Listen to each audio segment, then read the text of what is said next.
Après, quand j'entends les gens dire le cinéma c'est fini, les salles sont mortes, c'est pas fini et c'est pas mort, parce que c'est la même chose que de dire l'art c'est fini, on peut faire des visites virtuelles de musées, on peut lire des catalogues. C'est très bien de lire des catalogues parce que ça vous informe de l'art et que ça augmente la connaissance, donc je suis tout à fait pour. Les visites virtuelles c'est très bien parce que ça augmente la connaissance, mais ça fait jamais un enfant devant une visite virtuelle de musée se dira demain je vais être peintre. C'est le choc avec l'œuvre et l'expérimentation de l'œuvre qui crée le syndrome de Stendhal. Je ne sais pas. Moi, j'ai vécu derrière le rideau de fer.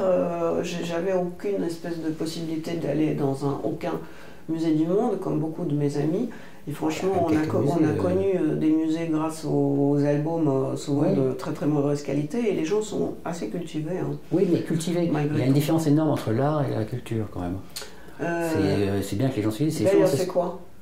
C'est que l'art, c'est un peu la connaissance de la culture, et la culture, c'est un peu la connaissance de l'art, c'est un peu la connaissance, c'est un peu la façon de vivre que ça implique, la connaissance, et peut-être, je sais pas, peut-être j'espère l'open mind et le style de vie, alors que l'art, c'est ce geste mystérieux qu'on n'analyse pas très bien, quoi.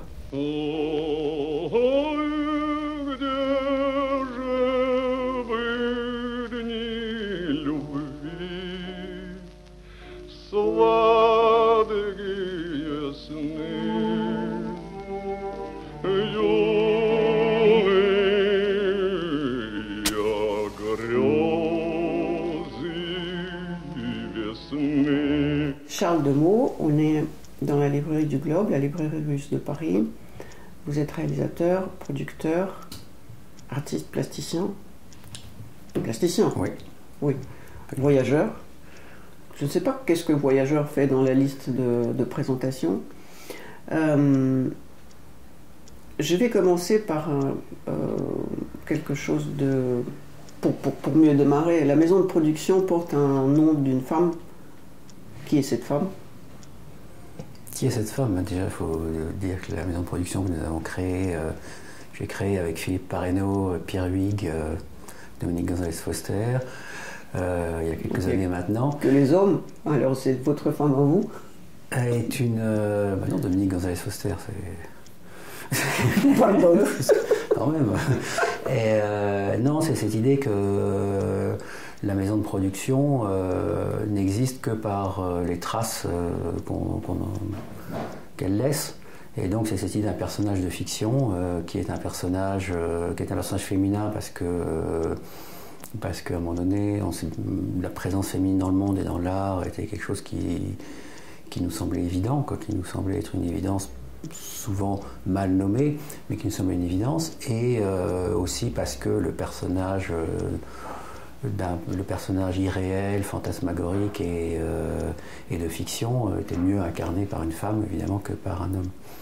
Et cette femme, Anna Sanders, parce qu'Anna c'est un des prénoms les plus communs, les plus courants dans le monde, et un joli prénom, et Sanders parce que c'est un nom qui peut se prononcer, se lire un peu dans beaucoup de parties du monde occidental, voire même non occidental. Et l'idée, c'est de dire, voilà, finalement, la seule preuve de l'existence d'Anna Sanders, ce sont les films qui sont faits. Très très bizarre. Et vous n'avez pas rencontré une vraie Sanders? Il y en a plein des vrais Sanders, puisque c'est un nom très courant. Elles n'ont pas revendiqué quelque chose? Mais elles ont le droit de revendiquer, le devoir de revendiquer, je dirais. Comment, quand on est producteur et réalisateur en même temps, quand on gagne la Palme d'Or, qui la gagne? Le réalisateur ou le producteur? Je ne sais pas si j'aime l'expression en fait. J'ai pas l'impression d'avoir gagné, on n'a pas l'impression de gagner. Je pense que gagner, ça se fait dans les stades de foot, ce qui est très bien, ça se fait dans les stades, ça se fait dans les endroits de compétition. Je ne pense pas que l'art, le cinéma soit un endroit de compétition.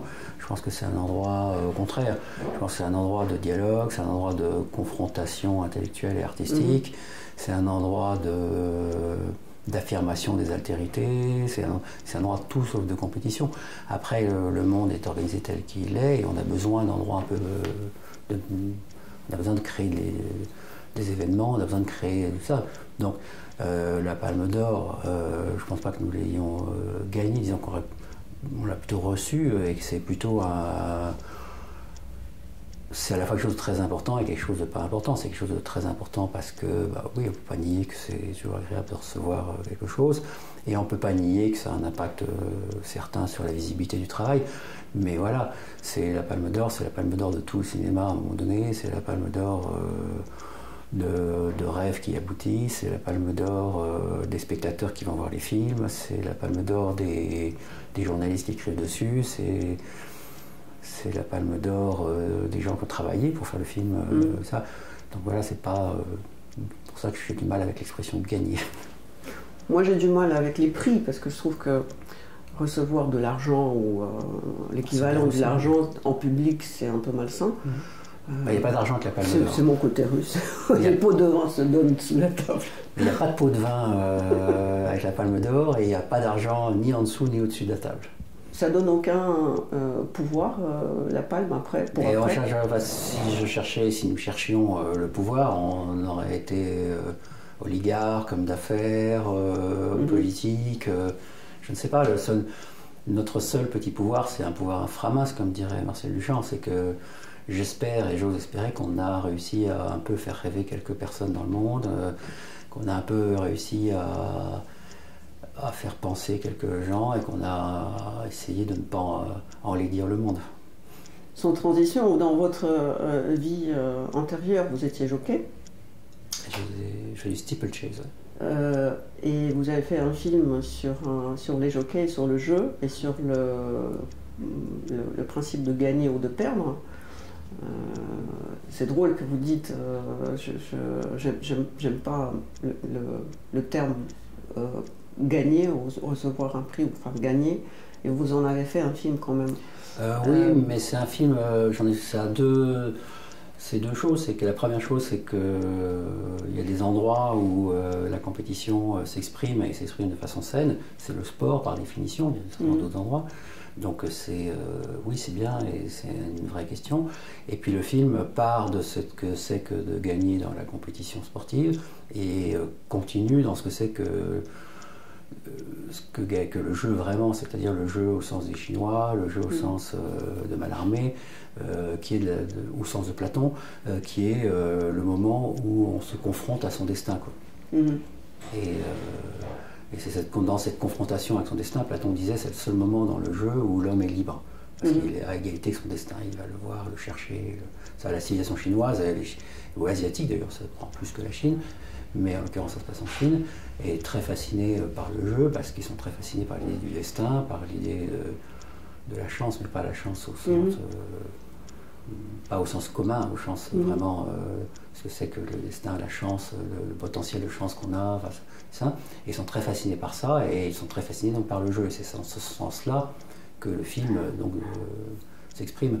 Et c'est le sens de la fin de ce film où les personnages tout d'un coup se libèrent en allant dans une des choses qui peut paraître pour un occidental, dans une action qui peut paraître suicidaire pour un occidental, mais qui en fait est libératoire pour un asiatique. La phrase clé pour moi, après chacun comprend, peut-être que j'ai compris de travers le film, la phrase clé pour moi, c'est quand un protagoniste dit parfois gagner c'est perdre. C'est ça le sens chinois du terme, ou non, est-ce que c'est aussi important pour vous cette phrase? C'est important parce que ça c'est l'autre facette, c'est la facette de dire voilà, c'est de se confronter à son destin et après avoir une stratégie. Si on essaie de trouver des stratégies pour arriver à se confronter à son destin, et avoir une stratégie pour se confronter à son destin, c'est perdre deux fois, quoi. C'est qu'on croit gagner en perdant et en fait on perd de toute façon parce que... Avant vous, sur votre place, était assis un artiste chinois, et Gao Bu, et qui a fait presque une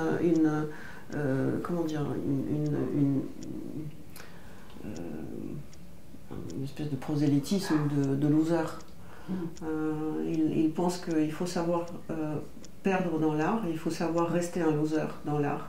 Dans l'art, ce qui m'intéresse, c'est les gens qui ont connu la chute. Parce qu'après la chute, peut-être on est plus humble, Qu'est-ce que la chute pour vous dans l'art, dans votre expression? Est-ce que vous l'avez connue? La chute, déjà, je la connais tous les matins. Quand je vois les limitations de mon cerveau, de mon intelligence et de ma compréhension du monde, je me dis waouh, il y a du chemin. Et ça me permet au contraire de continuer à être en mouvement, quoi. La chute, il y a des chutes qui sont très intéressantes parce qu'elles s'expriment sur des lignes très dramatiques et qu'elles permettent le questionnement de la psychologie, la sociologie, du moteur humain. C'est toute la littérature, et notamment la littérature russe, on connaît un morceau là-dessus. Il y a des chutes qui sont très pitoyables. C'est la chute de l'homme d'argent qui tout d'un coup perd son identité parce qu'il perd son argent est complètement pitoyable. On lui souhaite évidemment le rebondissement ailleurs, dans un autre espace. Après, il y a ce que j'appellerais la petite chute, peut-être comme on parlait de la petite mort, qui est de se rendre compte tous les jours de la distance qui reste entre sa perception qu'on a du monde et ce qu'on est, quoi. Je pense que c'est en ce sens-là qu'il parlait de train loser, entre guillemets.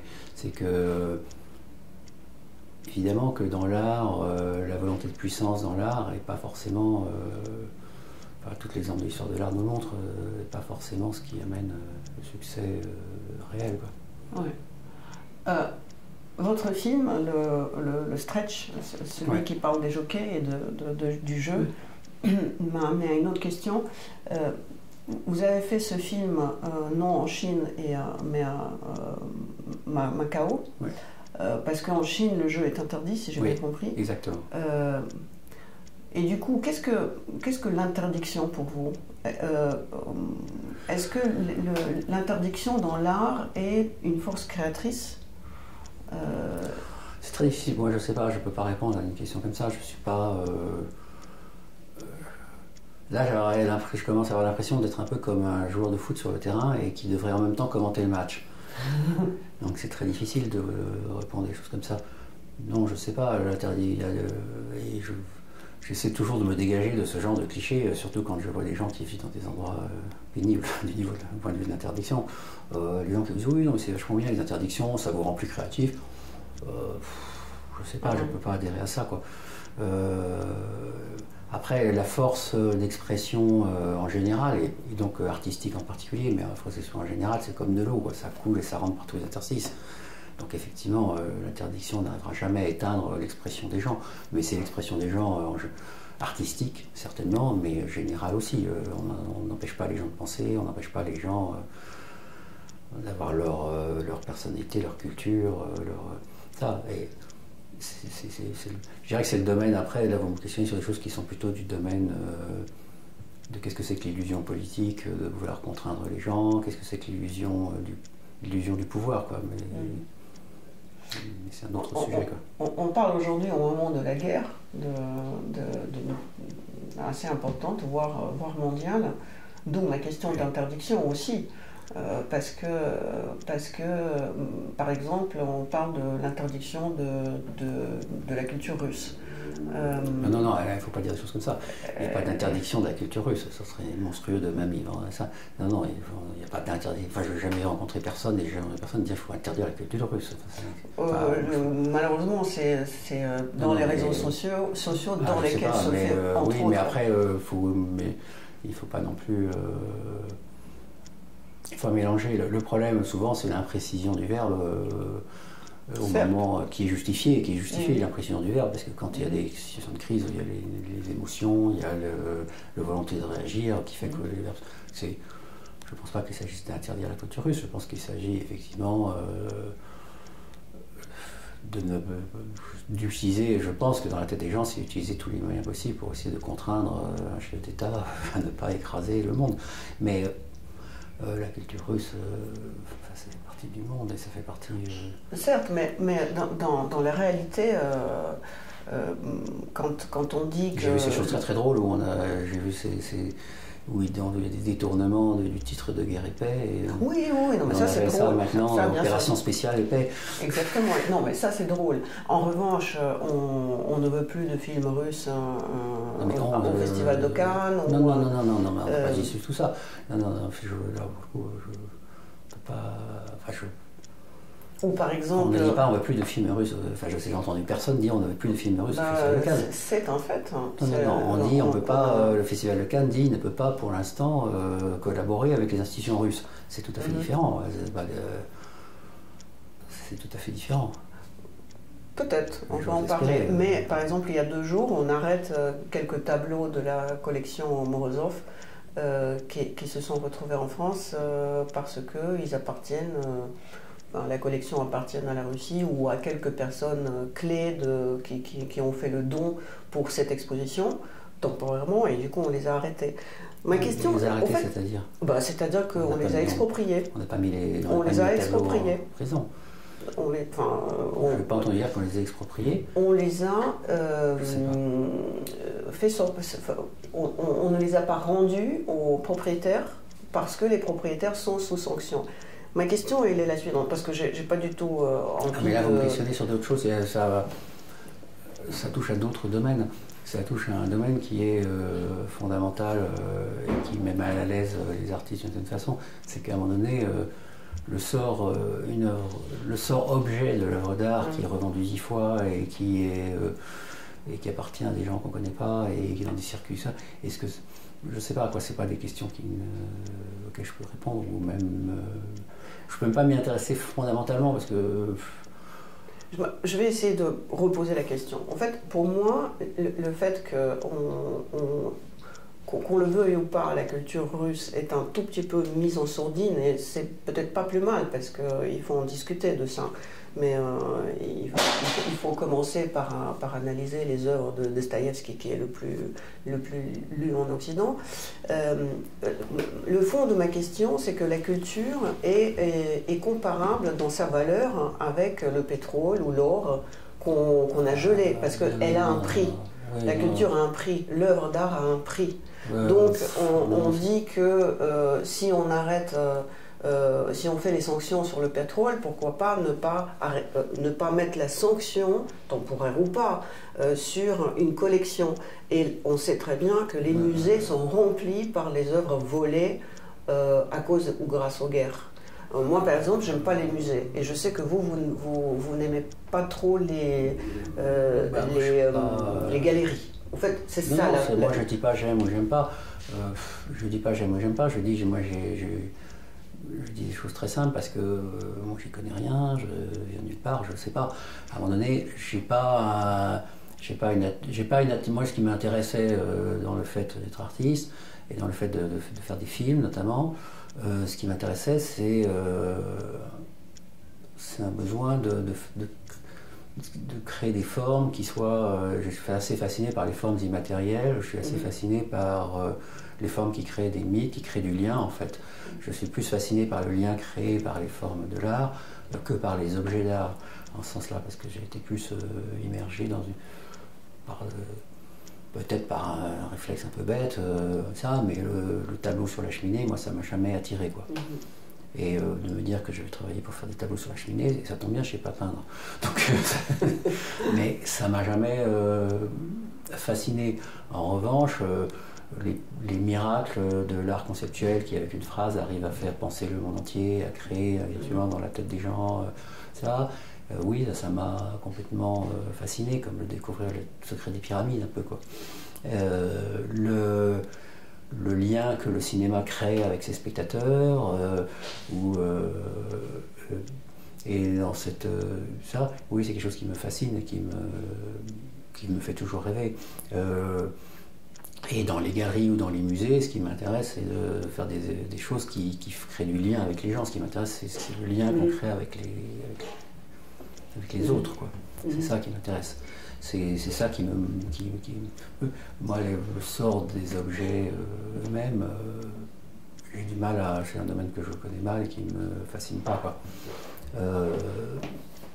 Dans une conversation privée, avant ce tournage, dans un autre pays, vous avez dit que quand vous étiez plus jeune et quand vous étiez une bande d'amis artistes, vous avez fait des choses et vous n'avez pas laissé de traces de ces choses-là. Oui, c'était un peu le programme. Et je me souviens, je vous ai posé la question, est-ce que vous le regrettez?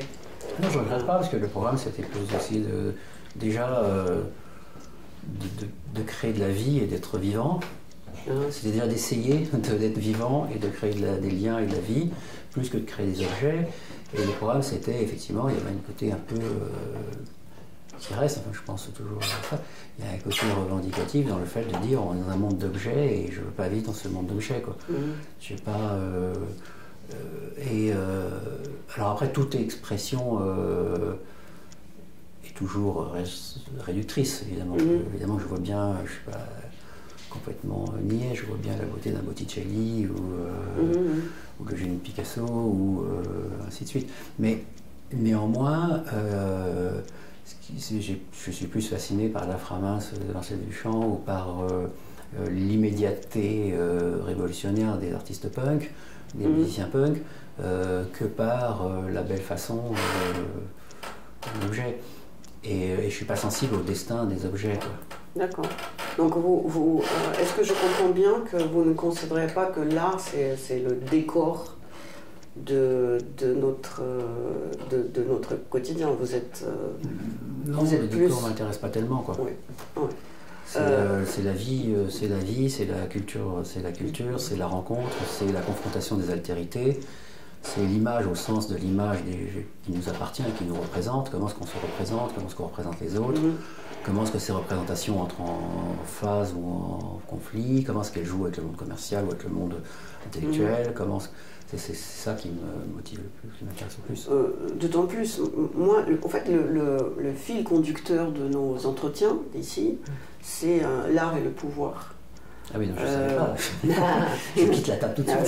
Mais non, parce que, en effet, l'art qui devient le designer du pouvoir est souvent celui qui est sur les murs. Évidemment. Avec le temps, ça devient des beaux tableaux, mais au fond, c'était des commandes des riches, des gens de pouvoir, et on n'y voit que des têtes à claque.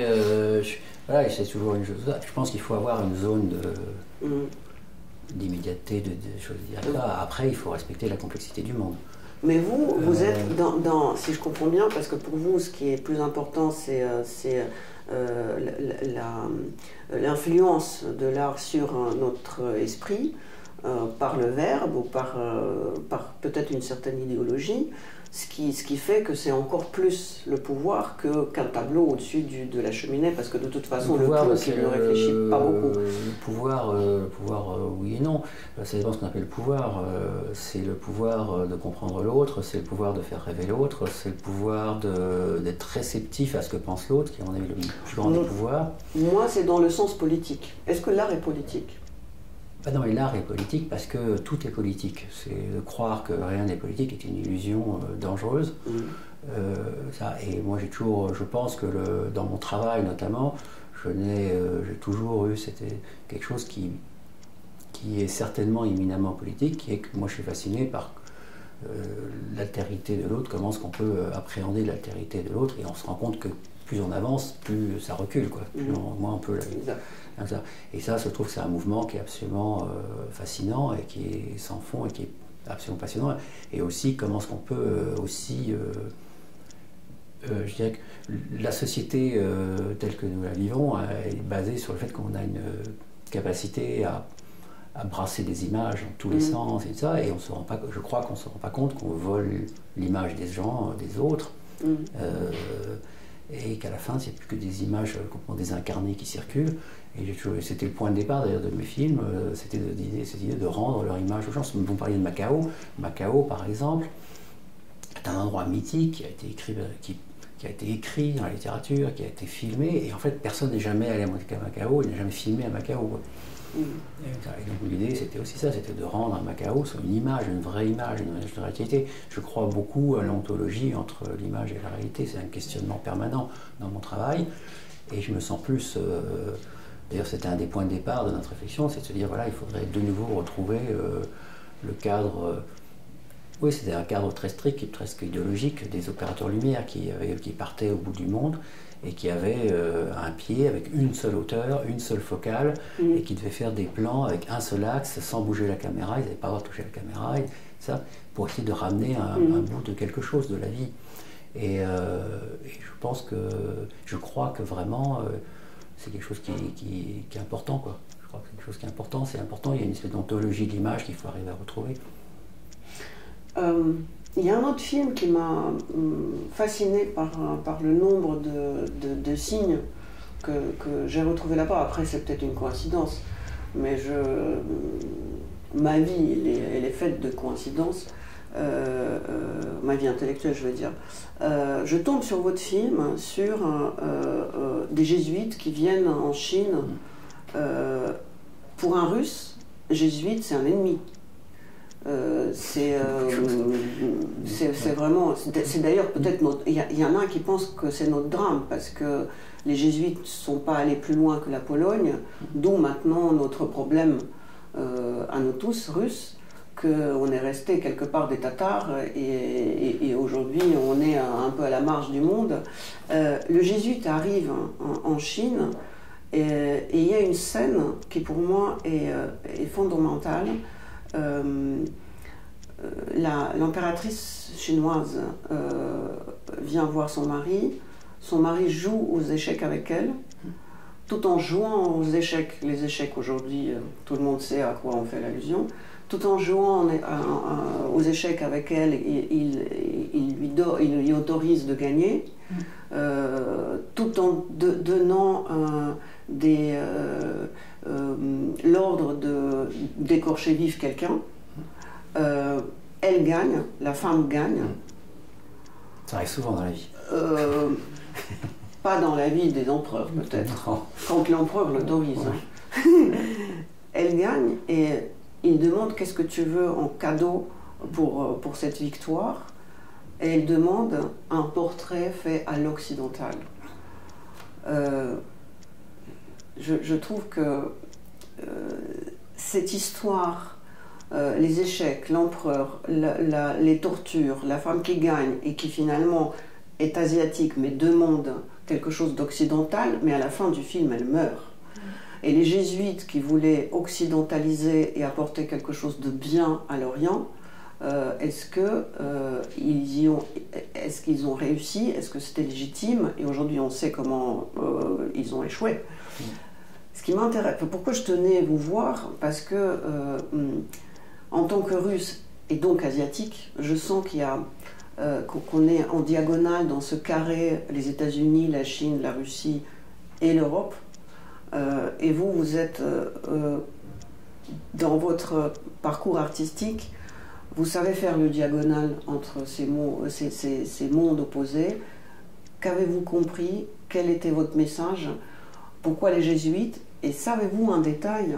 C'est que quasiment l'idéologue de Zelensky, le nouveau président de l'Ukraine, prône la leçon des jésuites aujourd'hui en Ukraine. Donc votre film, c'est un film messianique, je trouve. Il faut les gens qui écoutent cette émission, il faut absolument qu'ils le regardent. Je les invite à le regarder de ce point de vue parce que... Il y a un livre qui sort bientôt d'ailleurs sur le film. Oui. Il y a un livre qui sort aux éditions des Presses du Réel, je sais dans quelques semaines. Le scénario? Non, c'est un livre de commentaires. Il y a des textes d'Elisabeth Lebovici, de Donatien Gros, de Thomas Schlesser. Quand est-ce que ça sort? De Philippe Azouri. Je ne sais pas exactement, mais dans les semaines qui viennent. Quelle édition? Presse du Réel. Très intéressant. Enfin, ma question était très longue, mais je trouve que la scène, elle est la scène des échecs qu'est-ce que la femme asiatique, si on dit elle veut un portrait occidental, et il y a une autre scène où un autre frère jésuite dit au peintre il faut oublier tout ce que tout ce que tu as appris dans la culture occidentale. Enfin, c'est un film sur la guerre des cultures. Or, aujourd'hui... J'aime pas le mot guerre des cultures. J'aime pas le mot guerre des cultures parce que justement, le talent, déjà on peut pas, il n'y a pas de guerre des cultures, il y a des altérités personnelles qui créent une culture et qui créent un art et forcément puisqu'on est différent et qu'on a une autre histoire, l'art est différent. Et après il y a des ponts qui se font ou ne se font pas, il y a des incompréhensions qui naissent ou qui naissent pas. Les jésuites étaient quand même un ordre de militants.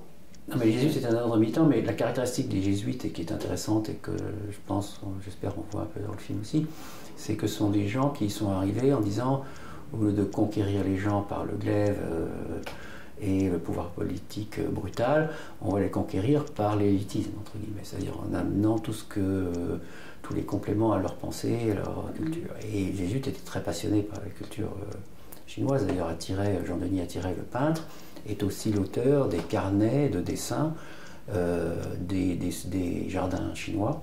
Donc il illustre très bien, le jardin chinois illustre très bien la différence de cosmogonie entre l'Europe et la Chine, et qui ont été envoyés, qu'il a envoyé, s'ils étaient obligés d'envoyer des carnets, et qui sont devenus un énorme succès en Angleterre, et qui sont à l'origine du jardin anglais, qui lui-même a conquis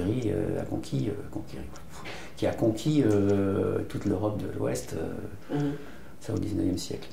Donc les jésuites avaient cette capacité, c'est ça qui m'intéresse, c'est que c'était évidemment une mission de conquête de l'Orient, mais c'était une conquête qui était basée sur la certitude de la supériorité de l'intelligence, de la supériorité du talent, et qui cherchait ces alliances-là de l'autre côté d'ailleurs aussi.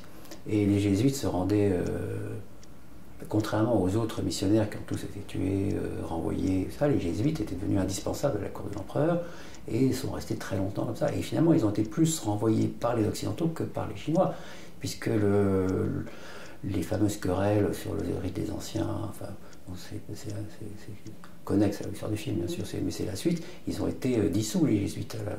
Et la dissolution des jésuites, ça correspond à la même date que la fin de mon film, en fait. Et ils ont été dissous par Rome. Et ils n'ont repris que quelques années plus tard, quelques dizaines d'années plus tard. Et de l'autre côté, le pouvoir, ce qu'ils ont laissé comme trace a été détruit par les Anglais et les Français. Si vous vous souvenez de la fameuse lettre de Victor Hugo, deux barbares se sont associés, la France et l'Angleterre, pour détruire un des plus grands chefs-d'œuvre du monde. Donc c'est assez intéressant, ça, d'un point de vue justement qui vous intéresse de la géopolitique historique et de tout ça, c'est assez fascinant de voir que cette conquête s'est autodétruite, je dirais. Ouais, il y avait, ce qui est peut-être le sort de toutes les conquêtes. Oui. Mais moi, je voulais comprendre, peut-être vous poser cette question, parce que vous êtes plongé à l'intérieur même de cette question.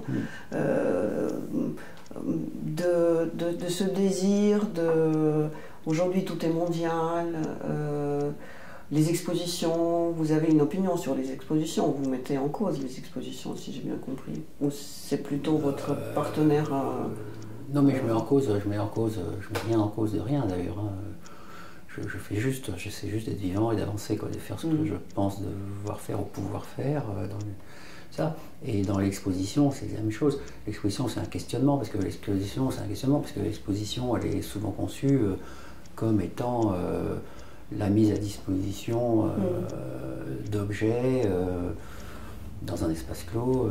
Et quand je regarde les gens qui vont dans un musée ou dans une exposition, je me dis, il y en a qui restent 10 secondes devant un tableau, il y en a qui vont rester 2 heures. Et finalement, est-ce que la personne qui est restée 10 secondes avait mieux le tableau ou moins bien le tableau que celle qui restait 2 heures?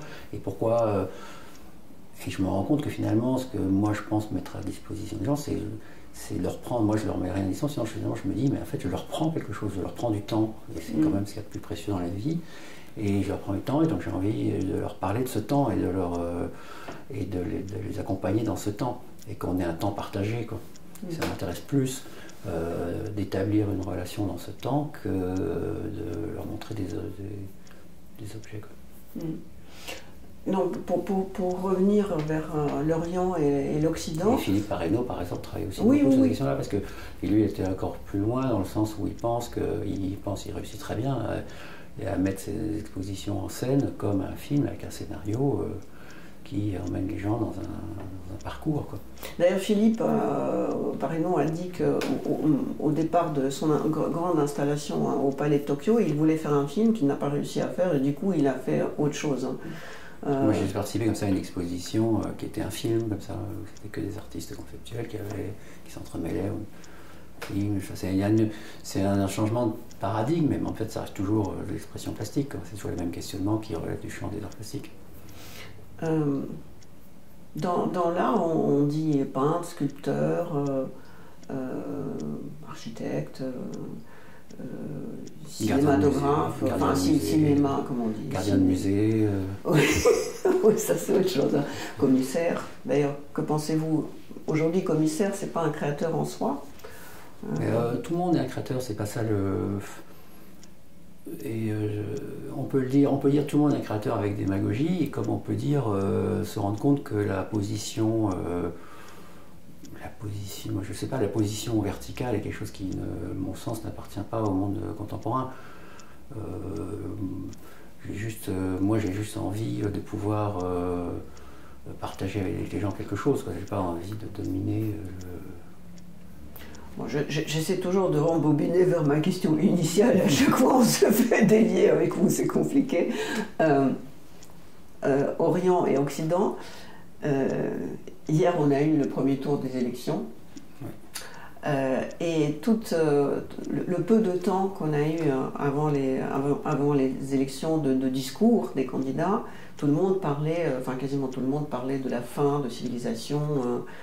Or, votre film qui parle de ce désir d'une civilisation, d'aller apprendre quelque chose à une autre et finalement y perdre. Que pensez-vous de civilisation, de culture? Est-ce que vous partagez cette idée qu'on est à la fin d'une quelconque civilisation et laquelle c'est? Non, je ne partage pas du tout ça. Non, je ne partage pas du tout ça, je ne partage rien, je n'ai aucune opinion, aucune raison de dire des choses comme ça, ou de les penser. Moi, je suis juste content d'être au monde, je suis juste content de voir qu'il y a beaucoup de gens qui font des choses, qui écrivent, qui vivent, j'ai tendance à penser que les gens sont formidables et que de temps en temps, il y a des choses qui se grippent. Mais je raconte que... Non, je ne vois pas de raison, je ne vois pas de... c'est des questions. Après, il y a des questions... la question politique, quand elle est brutalement énoncée par des votes ou des choses comme ça, nécessite certainement des analyses plus... Vous votez? Plus simple, évidemment que je vote. Ah bon? Pourquoi évidemment? Parce que je me sens faisant partie du monde. Je me sens faisant partie du monde. Je crois que je suis dans le désir aujourd'hui de faire des films ou de faire des expositions. C'est le désir de vivre avec les gens, c'est le désir de leur parler, c'est le désir de les écouter, c'est le désir de comprendre, de voir ce qu'on peut en faire. Donc forcément, oui, je vote. Et puis après, il y a quand même des dangers. Mais pas non plus dans un monde où tout est parfait et où il n'y a pas de danger. Donc il vaut mieux se défendre le plus qu'on peut contre les dangers. Mais je ne crois pas à toute cette espèce à toutes ces théories déclinistes, à toutes ces théories de fin de civilisation, de fin du monde et de je sais pas quoi. C'est ce qui justement, peut-être qu'il y a un problème, peut-être que c'est une des racines du problème politique russe. D'agiter ça. Ou occidental, parce qu'en fait c'est un peu une idée européenne.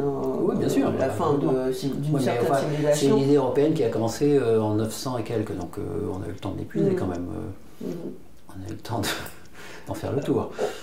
Aussi, comment dire, je vous pose cette question aussi parce que, pour ne rien cacher, on s'est rencontrés au Sénégal la première fois et moi qui ne connais pas du tout l'Afrique, et c'est pas du tout mon monde, j'étais un peu mal à l'aise, et je suis restée juste 2 jours, et ces 2 jours m'ont suffi pour tout d'un coup me débarrasser de cette espèce de idée que nous on est une civilisation, et eux, il faut leur apporter quelque chose.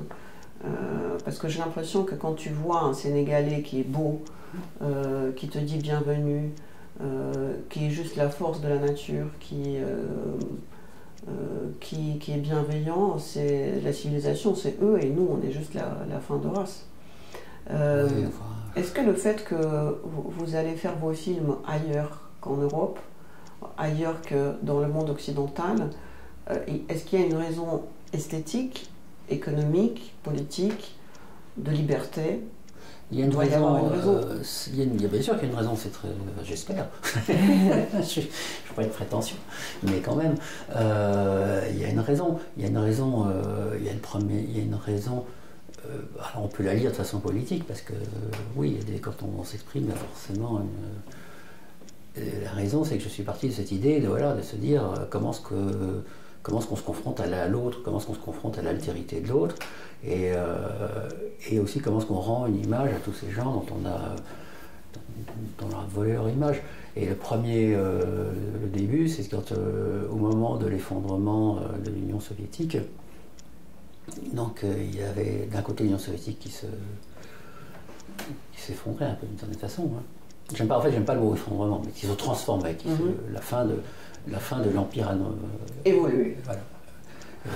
Donc il y avait les républiques d'Asie centrale qui se créaient. Au même moment, au même endroit, il y avait la Chine qui émergeait sur une autre scène que celle qui était la sienne, donc qui touchait ces endroits-là. Et de l'autre côté, il y avait l'Afghanistan qui tombait chez les talibans, qui remontait. Donc il y avait un petit coin du globe, le Pamir, qui était en guerre civile, coincé entre toutes ces forces. Et on ne savait pas comment ça allait tourner. Et je me disais, c'est bizarre, parce que cet endroit, le Pamir, c'est l'endroit de Zarathustra. C'est l'endroit de tous les mythes occidentaux, pour le mieux, pour le meilleur et pour le pire.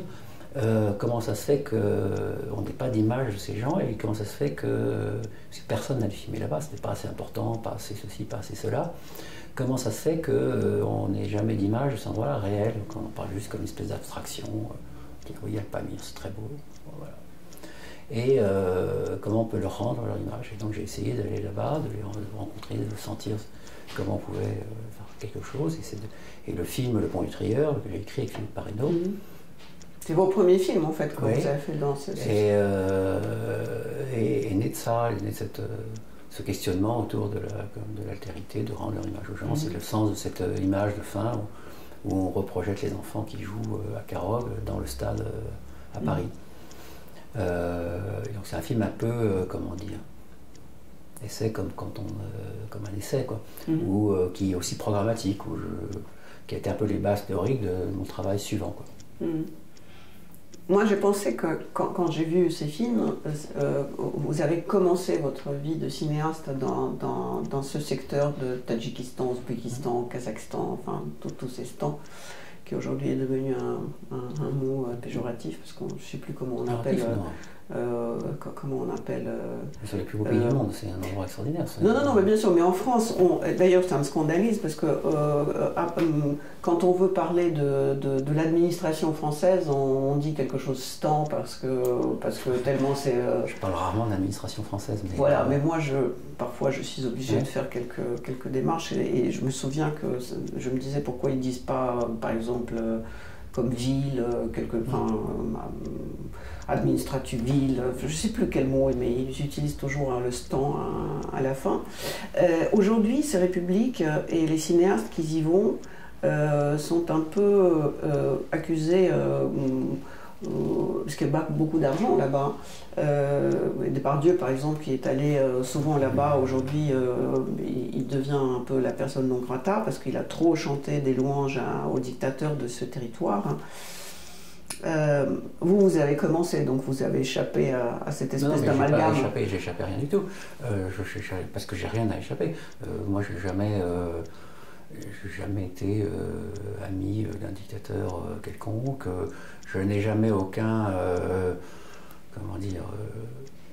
jugement de haut sur le fait de dire c'est un dictateur ou c'est pas un dictateur. J'ai juste un questionnement de ce que les gens, comment ça se passe, comment les gens vivent, quelle est leur culture, c'est vraiment la question par rapport à l'altérité des choses. J'ai pas vocation ou j'ai pas c'est pas mon affaire que de dire il faut qu'il y ait ceci, il faut qu'il y ait cela, il faut qu'il n'y ait pas cela.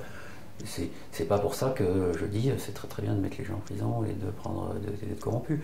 Mais en même temps, je ne me mets aucun droit, aucune visibilité, aucune compétence qui permet de dire ou machin est méchant ou machin a été corrompu. C'est pas mon. Je suis pas dans l'action de jugement. Je suis pas je regarde pas les choses de haut, quoi. Et je suis pas là pour ça. Donc du coup, je n'ai ni propagande contre quelque chose, et de la même façon, je n'ai ni empathie ou lien avec ces gens-là. Quand j'ai tourné à Macao, j'ai eu aucun lien avec la mafia. Je sais pas, je n'approuve pas l'action de la mafia, de Triade. Mais en même temps, ça fait partie de la culture chinoise, on ne peut pas le nier. Donc, voilà, c'est une espèce de... Moi, je suis juste un cinéaste plasticien qui vient et qui questionne ces cultures, cette altérité, ces gens, qui questionnent le monde, quoi. Combien de temps il vous faut pour essayer de ne pas faire comme souvent quand un étranger vient sur un territoire qu'il ne connaît pas? Moi, je parle comme russe. Quand je vois les films sur la Russie faits par les Occidentaux, c'est soit du folklore, soit de la propagande d'un côté ou de l'autre, soit c'est juste irregardable. Combien de temps il vous faut pour devenir, je dirais pas objectif, mais moi je suis pas objectif, je suis juste dans le lien, je suis une éponge. Oui. J'arrive comme une éponge qui se pose bêtement et qui éponge toutes les ça, qui crée et qui reçoit des gens, de tous les femmes et les hommes qui vivent là-bas, et je reçois. Et ça, c'est un cadeau formidable que de pouvoir... Du coup, est-ce que ça veut dire qu'il y a des messages dans vos œuvres ou il n'y a pas de message?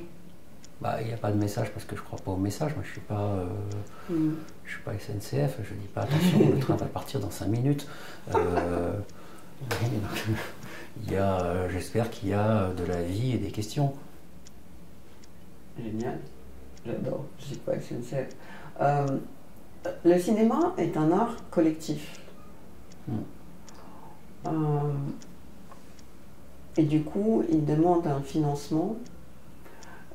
Votre boîte de production est différente, si j'ai bien compris, parce que vous essayez de trouver un autre type de financement ou de distribution. Lesquels? Elle est différente parce que je suis producteur par hasard.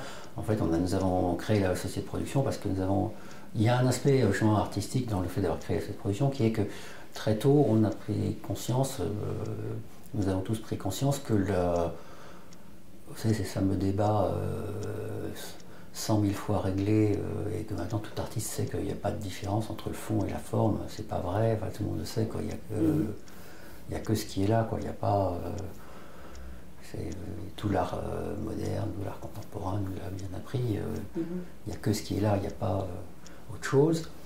Et de même, la responsabilité d'une œuvre cinématographique est la seule chose qui permet de la signer, entre guillemets, puisque c'est une œuvre collective et que finalement, à la fin, la prédominance de dire c'est le scénario qui fait la grande théorie française, pas idiote, mais très conjoncturellement juste, mais néanmoins pas tellement efficace, puisqu'à la fin, ça transforme le cinéma en espèce de littérature illustré, ne fonctionne pas. Le fait de dire c'est moi parce que j'ai financé, ça ne fonctionne pas non plus. C'est une question de la responsabilité, ça. Donc il n'y a pas de la maîtrise de l'outil de production donne accès à cette responsabilité. Et c'est dans ce sens-là que nous voulions faire une société de production. Nous voulions créer une société de production.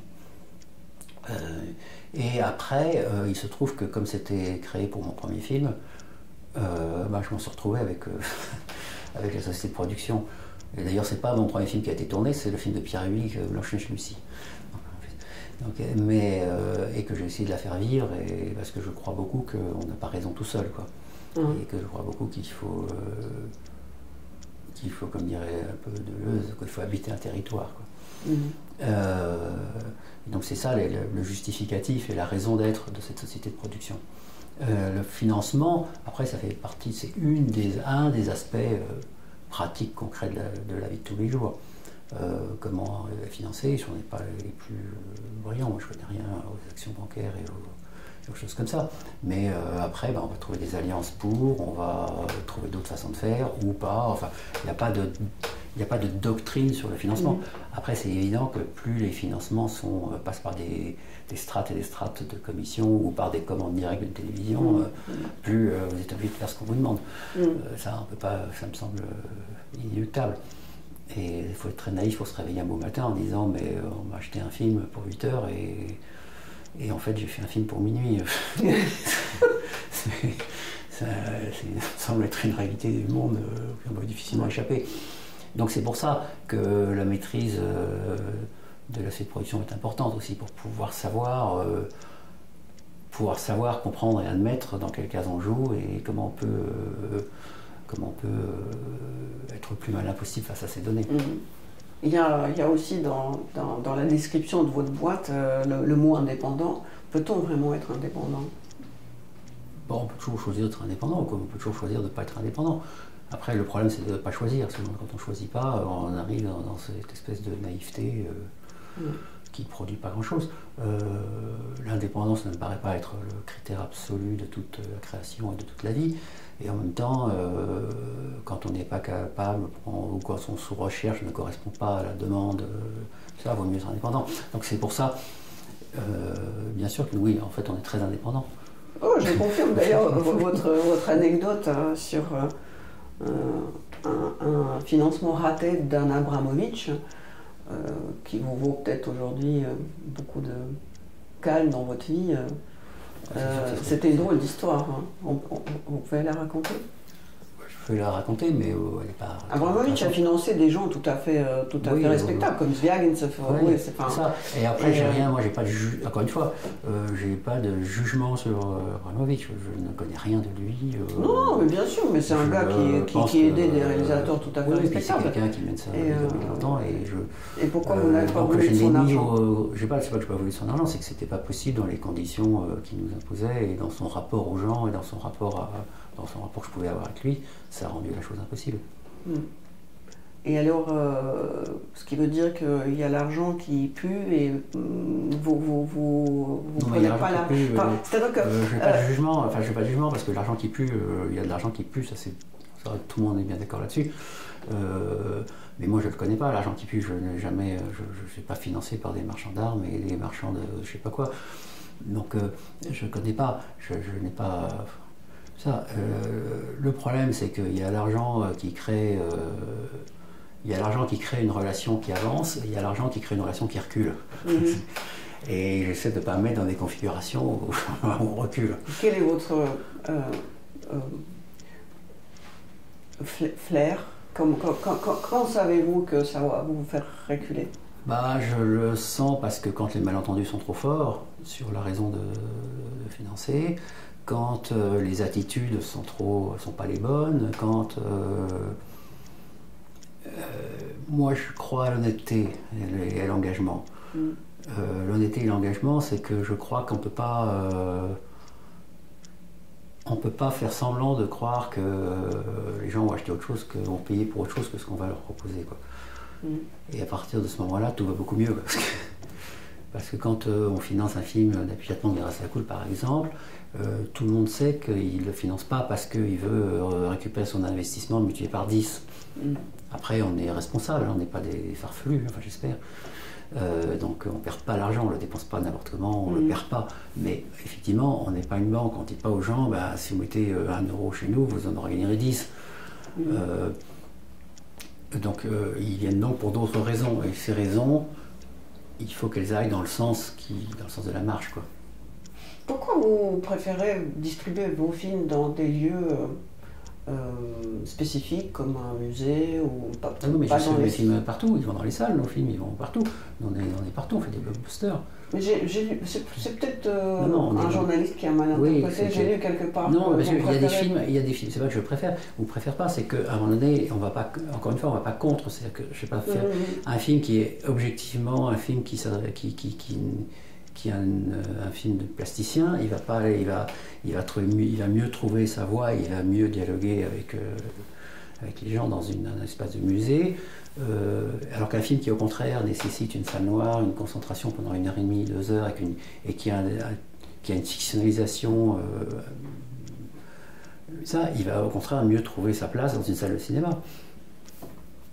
Donc c'est pas un choix délibéré de se diffuser plutôt dans les salles de musée que dans les... C'est pas des choix délibérés ou pas délibérés, c'est des orientations, des inclinaisons naturelles des choses. Après, malheureusement, le monde fait qu'on est souvent contrarié dans les inclinaisons naturelles. C'est que naturellement, tous les cinémas de France et de Navarre devraient projeter que nos films, ou tous nos films.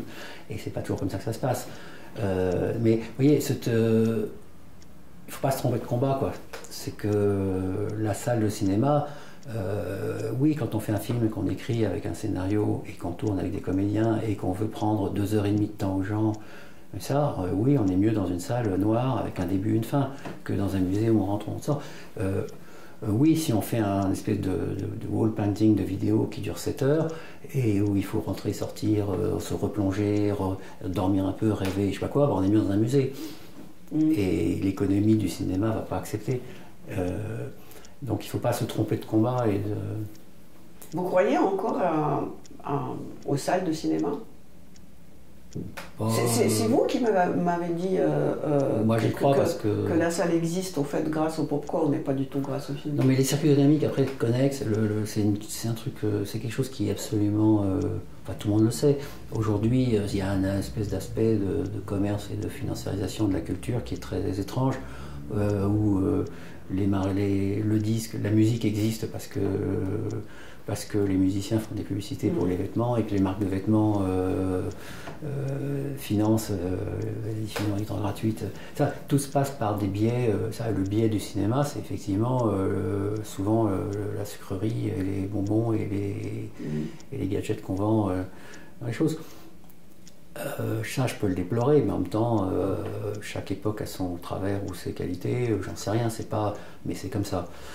Et effectivement, je peux le déplorer. Après, quand j'entends les gens dire le cinéma, c'est fini, les salles sont mortes, c'est pas fini et c'est pas mort, parce que c'est la même chose que de dire l'art, c'est fini, on peut faire des visites virtuelles de musées, on peut lire des catalogues.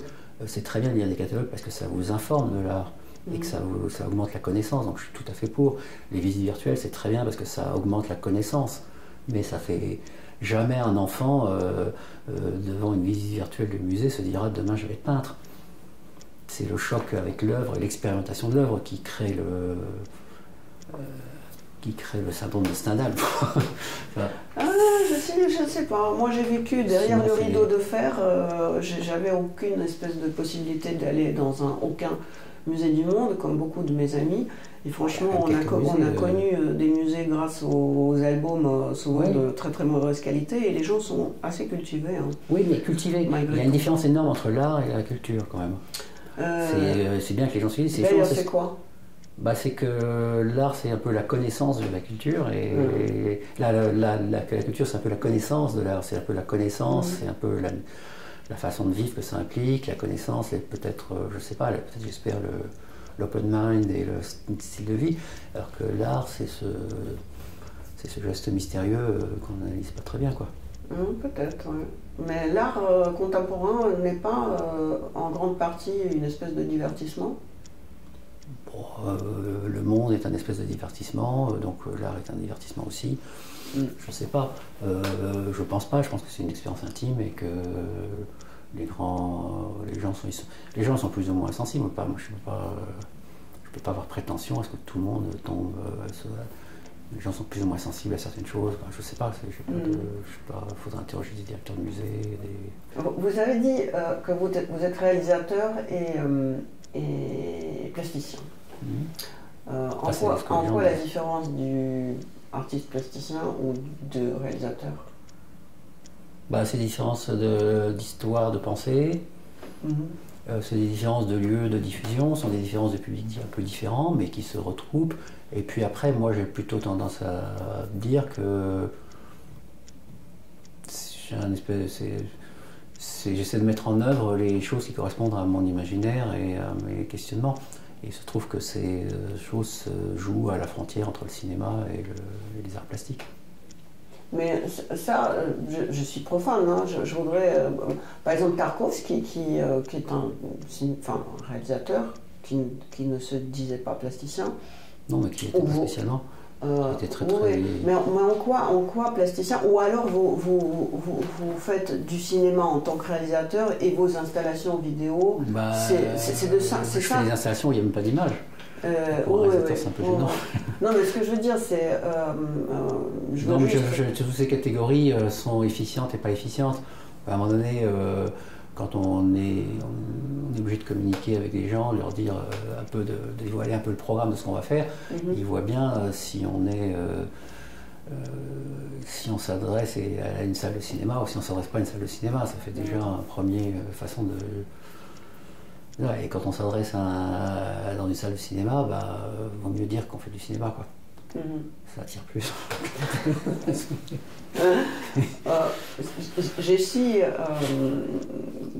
Vous parlez du fait que laisser les œuvres sous leur forme matérielle est un peu corrompu. Non, mais j'ai peur de choisir les termes. Enfin, ça n'a pas d'intérêt, c'est ça. Non, mais moi, c'est pas ça. Il y a des gens qui sont ça très bien. Il y a des designers, par exemple, qui sont tellement dans l'objet que c'est leur matière.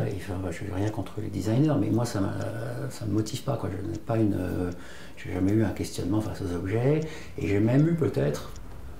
Après, j'ai certainement tort, mais néanmoins, je peux l'affirmer.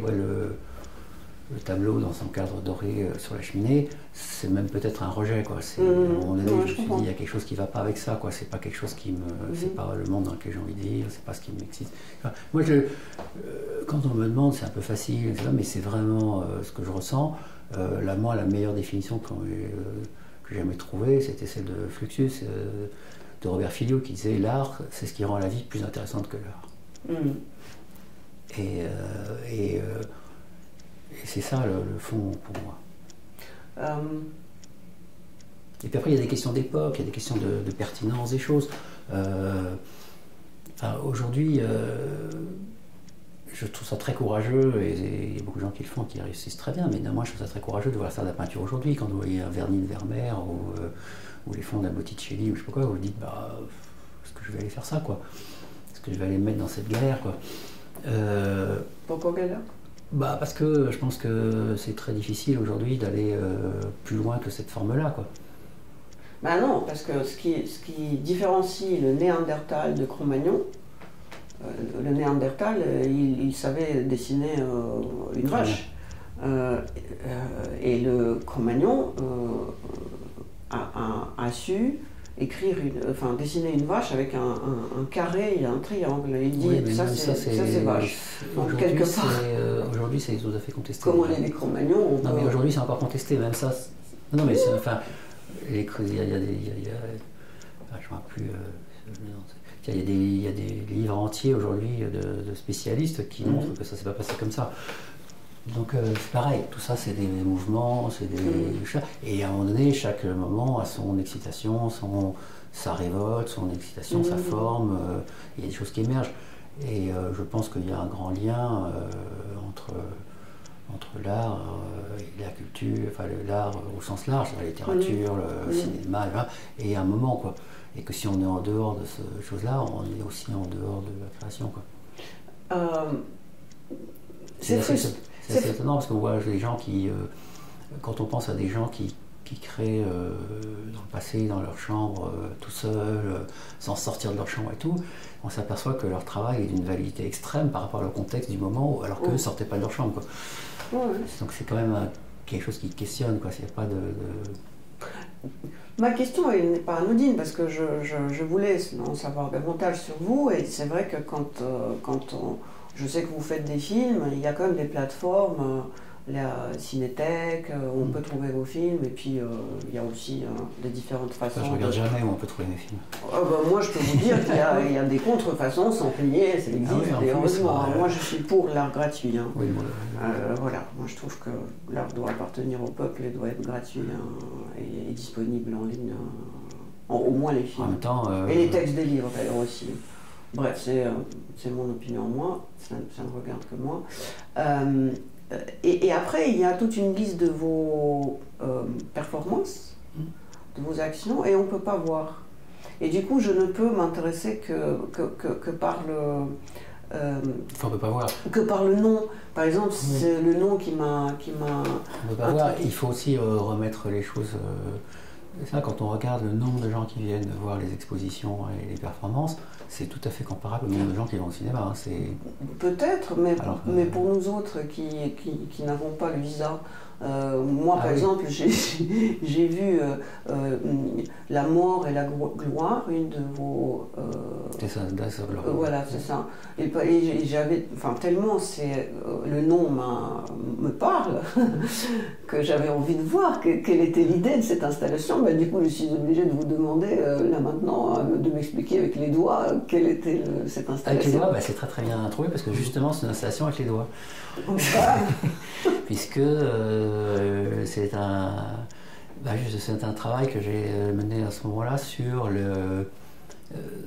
cet effet justement de communication, de ça, qui était de se rendre compte qu'on avait accès à une information énorme et qu'on voyait plus on lisait plus de quatrième de couve que de romans ou d'essais, qu'on voyait plus de trailers pour les téléfilms, qu'on voyait plus de catalogues d'exposition que d'expositions. Et donc j'ai fait une série de trailers pour des films qui n'existent pas et qui questionnaient les genres et qui questionnaient les choses. Et donc il y en avait un de science-fiction qui est le nom c'est You Should Be the Next Astronaut, avec des vrais aliens et un vrai Soyuz. Et le suivant, c'est Death of Glory qui était sur la pompe, sur les choses pompeuses, ça, et donc qui questionne l'opéra et le film d'opéra et tout ce qui est pompier. Et donc c'est le cœur de... C'est une chanson un morceau une chanson, c'est un anglicisme, un morceau d'Aïda, des trompettes d'Aïda. C'est des trompettes d'Aïda qui sont chantées, le chœur est chanté par des sourds-muets. Et donc ça commence dans un espèce de décorum de films de série Z romain, antique romain, et ça termine sur l'orchestre et le chœur des sourds-muets qui signe donc magnifique. Mais c'est dommage qu'on ne peut pas voir. Et c'est un clin d'œil parce que Death of Glory est aussi une des chansons mythiques de ce groupe punk très connu, le Clash. Donc il n'y a aucun moyen de voir ça. Si, il est au MoMA, il est aussi au pour les gens qui vont regarder, qu'est-ce qu'on peut leur donner comme lien il n'y a pas de lien. Il n'y a pas de lien, il faut attendre des expositions, ça ressort de temps en temps. Pour revenir à la politique, les hommes politiques, enfin les tsars, les rois, c'est comme les hommes politiques, donnent leur nom aux meubles. C'est triste le destin. Parfois au building, comme l'architecture de Staline ou de Hitler.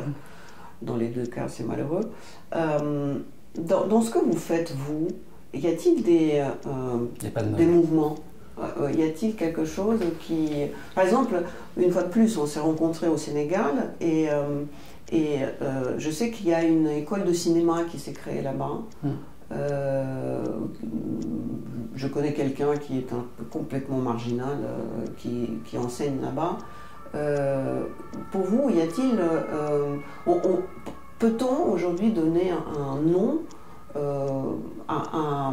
au mouvement cinématographique d'aujourd'hui, qui se détache de ces best-sellers, enfin je ne sais pas si c'est, comment on dit, pas le blockbuster qui occupe les salles. Je ne sais pas s'ils donnaient des noms, je ne sais pas, on est dans un monde qui est de plus en plus individualiste, mais pas comme individualiste au sens commun, individualiste au sens où les liens se font beaucoup plus personne par personne et sont plus nombreux.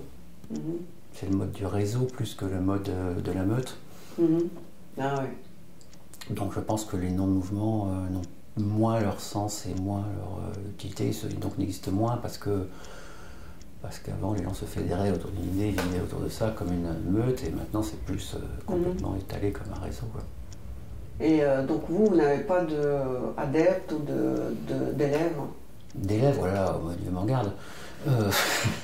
Pourquoi? Voilà, non, ça serait terrorisant. Pourquoi? Je sais pas. Non, non, j'ai pas d'adeptes, tout ça. J'espère que j'ai des gens qui s'intéressent à mon travail. J'ai quelques indices quand même qu'il y a des gens qui s'y intéressent. La preuve, c'est qu'on est là. Mais voilà, non, non. Il ne faut pas avoir des adeptes, c'est pas des sectes. Et donc on peut pas. Il faut quitter la secte, ça s'est arrêté la secte. Non, mais je veux dire, il y avait une période. Je ne suis pas André Breton. Oui, mais il y avait une période de cinéma d'Eisenstein, puis le cinéma de la Nouvelle Vague. C'est pas une période de cinéma, c'est l'invention d'un cinéma, c'est encore autre chose. C'est un peu prétentieux. Oui, peut-être, oui. Je ne sais même pas où le situer. Je trouve que c'est des photos. C'est un peu comme vous d'ailleurs. Enfin, comme vous, ce que vous disiez. Ce qui est génial chez Eisenstein, c'est que quand on se rend compte que c'est les plans, c'est des photos, mais qui sont, quand tu te donnes la peine de les regarder, tu vois que c'est pas une photo. C'est un mouvement, un cadre qui dure 5 minutes sans bouger. C'est terriblement contemporain. En fait, il mettait, cela dit, c'était de la propagande pure. Il a fait ce que vous dites. Vous posez la caméra et contemplez la vie, sauf que la vie était vachement organisée chez lui. Non, mais il y a une écriture. C'est le moment où c'est intéressant. Moi, c'est quelque chose qui m'intéresse beaucoup dans le cinéma, c'est que pratiquement au même moment, finalement, deux moments neufs décident, les États-Unis c'est un peu plus tard, mais décident d'avoir un art neuf et que ce serait l'art populaire nouveau. Et donc tout le mouvement du futurisme se déverse dans le cinéma. Toute cette période d'Eisenstein, et on dit voilà, on va créer un art nouveau pour le peuple, et tout le futurisme, le Bauhaus se déverse là-dedans de façon formidable et invente quelque chose. Et de l'autre côté, après, aux États-Unis, un peu le même syndrome où ils rachètent tous les grands écrivains, les grands cinéastes et comme ça d'Europe de l'Est, et ils disent maintenant on va créer un art officiel nouveau pour le peuple américain, et ils créent ces merveilles des années 50 du classicisme au cinéma. Quoi. Est-ce que j'ai tort si je dirais que ce que vous... Cela dit, vous ne le faites pas, parce qu'en tant que réalisateur, c'est pas ça que vous faites. Vos films sont très esthétiques, très... je ne sais pas s'ils sont esthétiques, je dirais pas ça, je dirais qu'ils sont... C'est des tableaux, en fait. C'est le tableau de la vie, c'est le tableau des choses, c'est le tableau du fait que dès qu'on regarde quelque chose et qu'on se donne de mal de regarder, on est rempli, et de comment on est rempli, c'est un peu le... Mais en revanche, les films que vous produisez sont peut-être davantage ce que vous dites à propos de la caméra qu'on pose et qu'on contemple la vie, parce que ces scènes infinies, des trajets de la voiture qui... Et du coup, on voit comment est fait le pays sans le juger. C'est d'un chic ou d'un... moi, en tout cas, je reste comme le cobra qui regarde la flûte. Avec quoi on l'a fait sortir. Enfin, ces plans infinis de paysages sont produits par vous, pas filmés par vous. Est-ce que j'ai tort si je dirais que la nouvelle tendance de cinéma pour les gens qui réfléchissent, c'est pas qui bouffent du popcorn, le cinéma Covid, c'est le documentaire. Le documentaire a trouvé un souffle évident parce que tout d'un coup on s'est remis à se rendre compte qu'il y avait quelque chose... c'est ce questionnement qui vient. C'est pour ça que le documentaire a beaucoup migré, a été beaucoup accueilli par l'art contemporain. C'est que le documentaire ramène cette question de l'ontologie de l'image et de la réalité du réel, quoi. Au lieu d'être la vérité, au lieu de donner la vérité comme la fiction, ou le reportage, donne la réalité, c'est-à-dire décide de ramener ce bloc d'interrogation, quoi. Et donc dans le documentaire, il y a effectivement un grand attrait et une grande pertinence par rapport à la situation esthétique générale, quoi. Et on peut le voir partout, parce qu'il y a eu une espèce de flambée de films comme ça, un peu après le Pont du Trieur d'ailleurs, qui a été quand c'est sorti, je me suis fait insulter partout. Et après, 5-6 ans après, on me disait c'est pas du cinéma, qu'est-ce que c'est que ça C'est un bon signe, hein, quand on vous traite comme ça, moi je trouve. Hein. Je sais pas, c'est pas forcément agréable, mais... je sais, mais les meilleurs étaient reconnus après la mort. Je ne crois pas à ça non plus.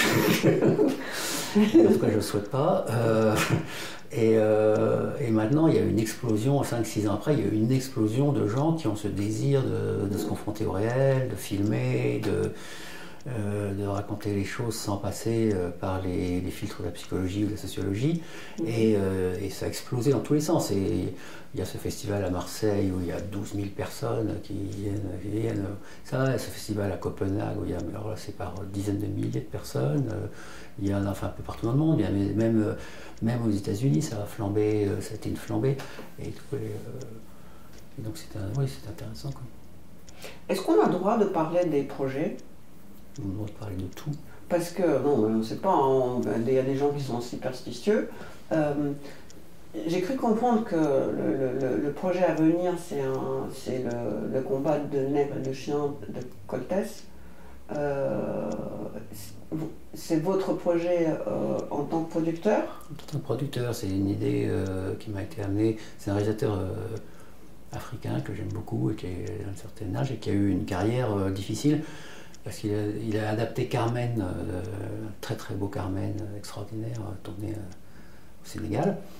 Et le film avait pas mal d'impact, et tellement d'impact qu'il s'est pris une fatwa et a été obligé de s'exiler pendant 10 ans, ce qui l'a complètement un peu brisé. Et c'est la génération de Djibril Diop, qui est un cinéaste absolument extraordinaire que j'admire énormément. Et donc, comme Djibril est mort, ça me plaisait de redonner la parole à ces gens, donc à ce réalisateur. Et il avait tout ce projet d'adapter, on a parlé de ce projet d'adapter Coltès, ce combat de nègres et de chiens. Et j'aimais cette idée de donner cette intuition d'un jeune blanc. Un peu Saint-Germain-des-Prés, mais très génial, intuition très géniale, de la rendre à l'Afrique et de la rendre à un réalisateur noir, comme un passage de relais, de lui rendre son image et de lui rendre son histoire. Quoi. Et donc c'est le Sénégalais qui va faire le film que vous allez produire. Voilà, on va essayer de produire. On va essayer, pourquoi? Parce qu'on est en développement, toujours. Que faut-il pour ça? Et il faut des bonnes énergies, des bonnes ondes, beaucoup de bonnes énergies. Il faut agréger des bonnes énergies pour que les projets avancent. Pour ne rien cacher, j'ai rencontré ce cinéaste et j'ai vu aussi son fils qui est producteur. Oui. Et qui partait pour faire un film en Éthiopie, si je comprends bien. En Éthiopie, oui. L'Éthiopie, c'est un peuple de dingue.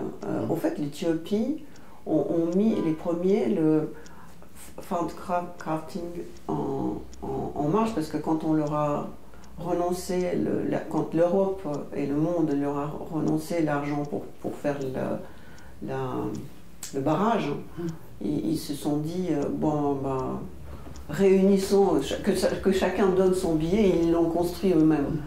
Bref, une petite déviation.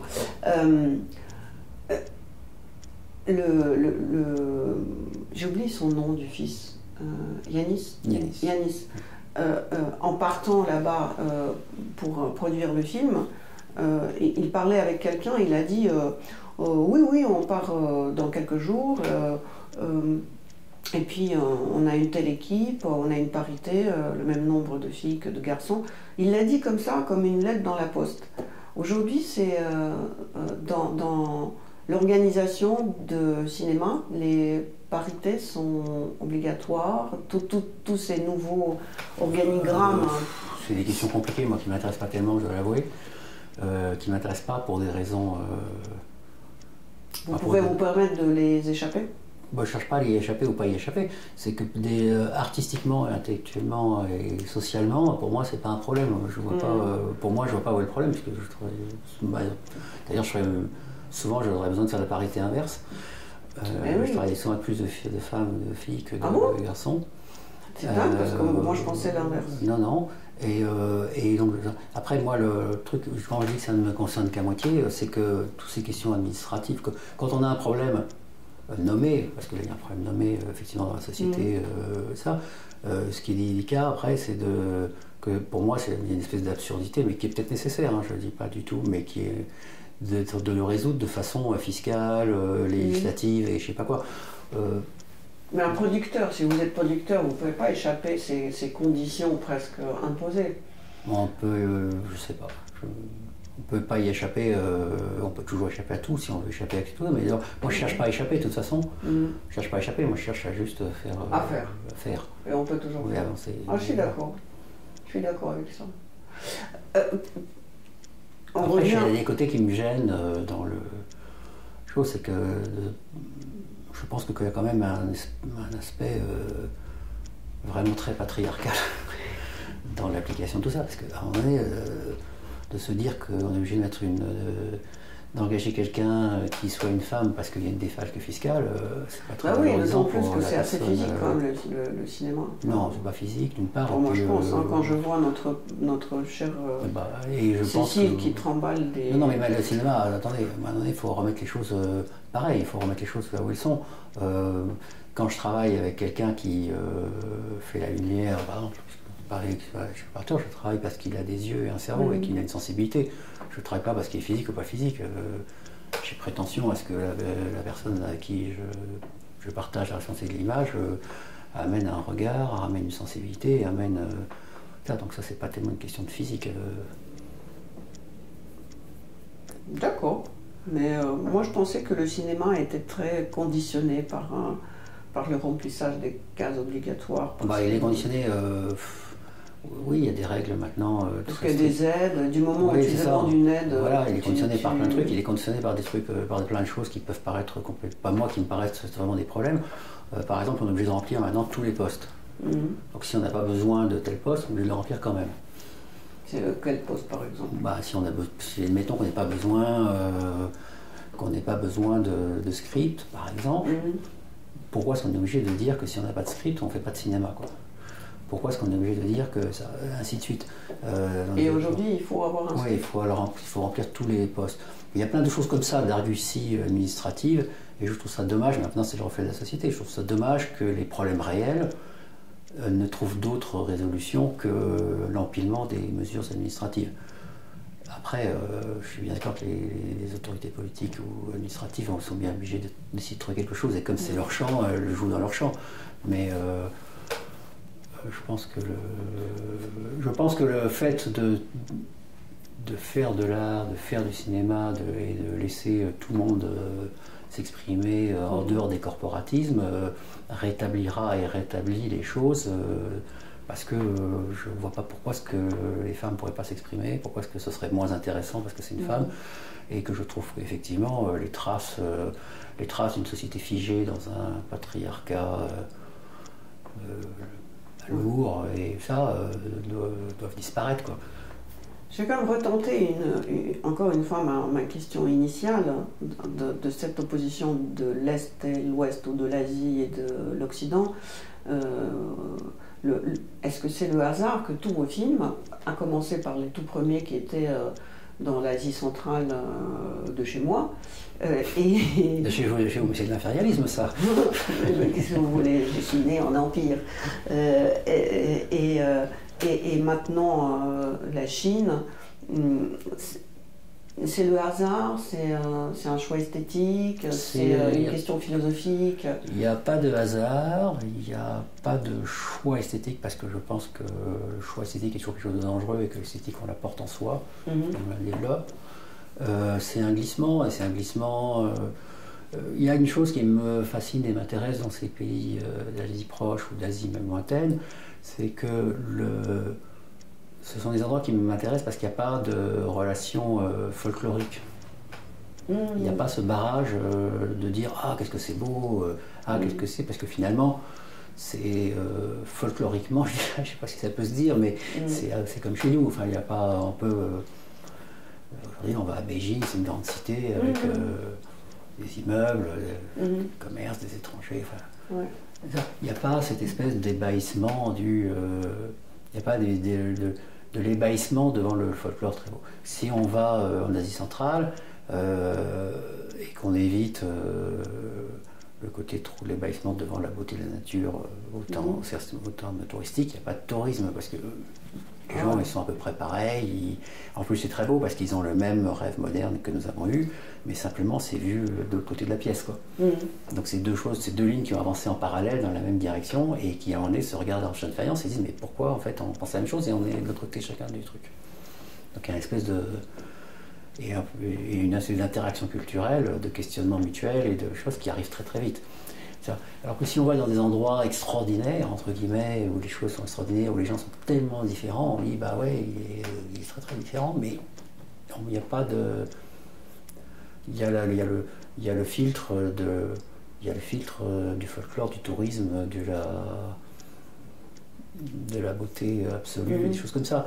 Et ça, c'est quelque chose que je voulais éviter, quoi. Ça m'intéresse pas du tout. Et souvent, c'est un des reproches que me font, une des incompréhensions qu'ont certains spectateurs qui ne sont pas avertis de ce qu'ils vont voir. Ils me disent, mais quand même, vous allez en Chine et on ne voit pas des choses extraordinaires. Vous allez en Asie centrale, bon, finalement, on ne voit rien. Vous allez... ça et ça. Et parce que oui, parce qu'il n'y a pas... C'est pas donné... c'est pas des cartes postales, quoi. J'essaie de lutter contre l'ébahissement du tourisme, du touriste. J'essaie de lutter contre l'ébahissement intellectuel de l'ethnologue. J'essaie de lutter contre tout ça, quoi. C'est pas là mon sujet, quoi. Je comprends. Je trouve que le meilleur idiot en cinéma, c'est Kurosawa qui l'a fait. Et c'est pas du tout... Enfin, il n'a pas fait la version japonaise, il a fait les Japonais devant le samovar, parce qu'il y avait le samovar, et oui, c'est vrai. J'ai jamais pensé à ça, qu'en fait, il faut pas faire de l'art nègre dans l'étranger. Ouais. Du coup, j'avais une autre question. Ah tiens, pardon, je suis un peu obsédée quand même de la relation avec le pouvoir, pas spécialement le politique, mais quand je vois les installations que vous faites à l'étranger, elles sont tellement énormes que comment ne pas échapper, comment vous pouvez prétendre être tellement indépendant, parce que pour avoir, comme en Corée, je ne sais plus combien de mètres... Beaucoup. Enfin, il faut les négocier, ces mètres. Comment vous faites? Je négocie pas. Anarchiste comme vous êtes? Je sais pas si je suis anarchiste, attention, parce que pareil. Non, mais je ne sais pas, anarchiste. Indomptable comme vous êtes. Peut-être je suis indomptable, ou peut-être... D'ailleurs... pas appris qu'il fallait être dompté. Mais... Vous dites que votre vie, c'est les hasards. Alors, je vais poser la question méchamment. Où est la différence entre le hasard et l'opportunité, voire l'opportunisme? Mais parce qu'il n'y a pas d'opportunisme et il n'y a pas d'opportunité. Il n'y a que le hasard. Il n'y a que le hasard. Le hasard, c'est quelque chose qui... le hasard, c'est la fine interface entre tout le reste du monde et la façon dont on réagit, et la façon dont on est là ou pas là, la façon dont on... Ça, c'est ça, en fait. Et c'est cette fine membrane que j'essaie de développer, quoi. Et donc... Et alors, pour revenir au questionnement, à la question précédente, ce que je trouve intéressant, moi, la façon dont je fonctionne, c'est que je fonctionne sur le désir, sur le mot du désir. C'est quand je rencontre par hasard, justement par hasard, des gens en Corée qui me disent on est en charge de l'exposition, je sais pas quoi, je leur dis on met quels artistes, on discute, et je sais pas quoi, et je leur crée du désir, je leur raconte des choses, et à la fin ils disent mais on veut ça, quoi. Et c'est super beau, on veut ça, quoi. Je dis si vous le voulez, faisons-le, quoi. C'est pas très compliqué, c'est la même chose que... Et c'est ça que j'aime aussi, qui m'empêche de juger les gens, et ça, c'est que cette part de vie qu'ils ont, cette part de désir qu'ils ont, et c'est peut-être là, quand on reparlait de ces problèmes de l'Occident, ou pas le problème de l'Occident, mais c'est que les pays d'Asie ont gardé un moteur de désir énorme. Après, bien sûr, je ne suis pas du tout... je me suis battu comme un joueur d'échecs contre le gouvernement chinois pour pouvoir faire le film. C'était assez intéressant d'ailleurs, parce que c'est pas non plus des abrutis, donc c'était très difficile. Mais quand vous avez ce producteur chinois et qu'un soir vous lui dites j'aurais le plan dont j'aurais rêvé, il faudrait qu'on construise un mur. À cette époque-là, il faut un mur d'au moins 70 mètres de long ou 100 mètres de long. Tout, évidemment qu'on va pouvoir le faire et tout. Le gars il dit, ah oui, pourquoi? Puis après il me demande, mais pourquoi tu le vois comment le mur et tout? Et puis quand on lui fait le petit dessin comme ça, il me dit, mais t'as raison, c'est formidable et tout. Bah non, mais pour 2 jours on l'a. Et que 2 jours après on arrive et il y a le mur qui est là. C'est un moment. Voilà pourquoi on filme en Chine. Non, mais c'est quelque chose qui a à voir avec le désir, c'est à voir. C'est même pas une question de langue. Ça, c'est une question du fait que, inversement, le même producteur, ça, quand je lui disais un truc qui était vraiment évident et qui me paraissait évident, bah, il ne voyait pas, il disait bah, pourquoi je ferais ça, pourquoi le français m'embête encore avec ces histoires. Par exemple, les effets spéciaux, je lui disais il faut qu'on fasse des effets spéciaux comme ci, comme ça. J'ai fait toutes les sociétés chinoises d'effets spéciaux, je lui dis ça va pas aller, il faut que je les fasse moi-même en France, ça va pas aller. Il me dit mais pourquoi ça va pas? Je lui dis bah regarde, on voit bien que c'est des effets spéciaux, on voit tout qui bouge dans tous les sens, on voit bien. Il me dit bah pourquoi je paierais pour quelque chose qu'on voit pas? Ah.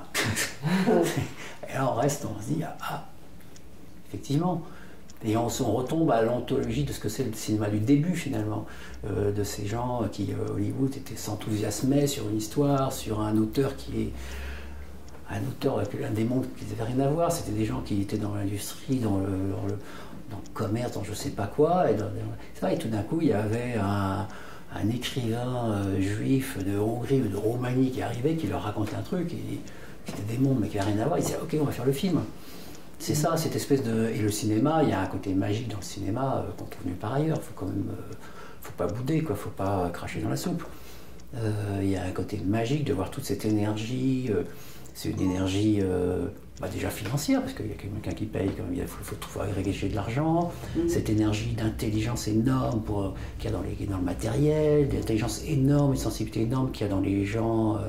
qui font le film, les opérateurs, mais ça va jusqu'au travelling, l'énergie qu'il y a de faire 10 fois, on fait pousser ça, et le machiniste qui pousse le travelling, il a lu le scénario, il sait qu'à tel mot, il faut qu'il soit à tel endroit, et pourquoi, et on lui a expliqué ça. Il y a une espèce d'énergie qui est magique. C'est pour ça qu'il y a aussi une espèce de griserie à faire du cinéma, que les gens peuvent se faire emporter par ça, comme par une vague, et faire des films de plus en plus gros et de plus en plus vides, parce que l'énergie de la machine devient supérieure à ce dont on rêve, quoi. Le portrait interdit, c'était fait dans le décor ou dans le réel? Non, mais alors là, on touche à la question du pouvoir, parce que se le faire dans le réel, c'était pas possible pour plein de raisons, priorité politique, mais aussi technique, parce qu'il y a, je sais pas combien, de 30 000 mais c'est pour ça que je pose la question, parce que quand je l'ai lu, je dis non, mais il n'est pas aussi fort pour qu'on vide tout ça pour lui. On a reconstruit la cité Intervisite, qui avait été construite qui était en ruine, et qui avait été construite pour Bertolucci. Ah bon? Et par les hasards de l'administration chinoise, elle est au milieu des montagnes. Donc effectivement, à l'époque, on ne peut pas gommer les montagnes, donc Bertolucci, il n'avait que 2 axes. Et nous, quand on peut gommer les montagnes, on peut avoir tous les axes.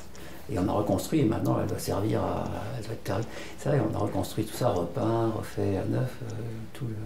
Non, parce que bien sûr, la question se pose. En revanche, par exemple, le décor de l'intérieur je l'ai reconstruit presque à l'identique de la cité interdite.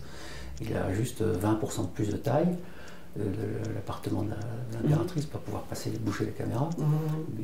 Et tout l'immobilier vient des musées. Tout le mobilier est complètement d'origine.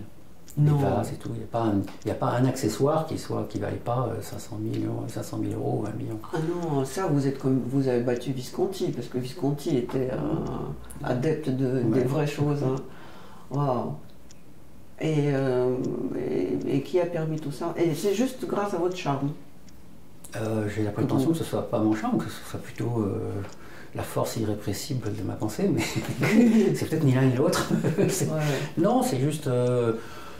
c'est pareil, c'est juste qu'à un moment donné, on a fait ces décors, et que tout le monde était fier des décors, qu'on a reconstitué le rouge, que les Chinois ne savent plus faire, parce que la cité interdite aujourd'hui, elle n'est pas en marron, parce que le rouge chinois, c'est très très compliqué. Il y a 256 rouges, chaque rouge a une symbolique précise, donc il y a le rouge de l'empereur.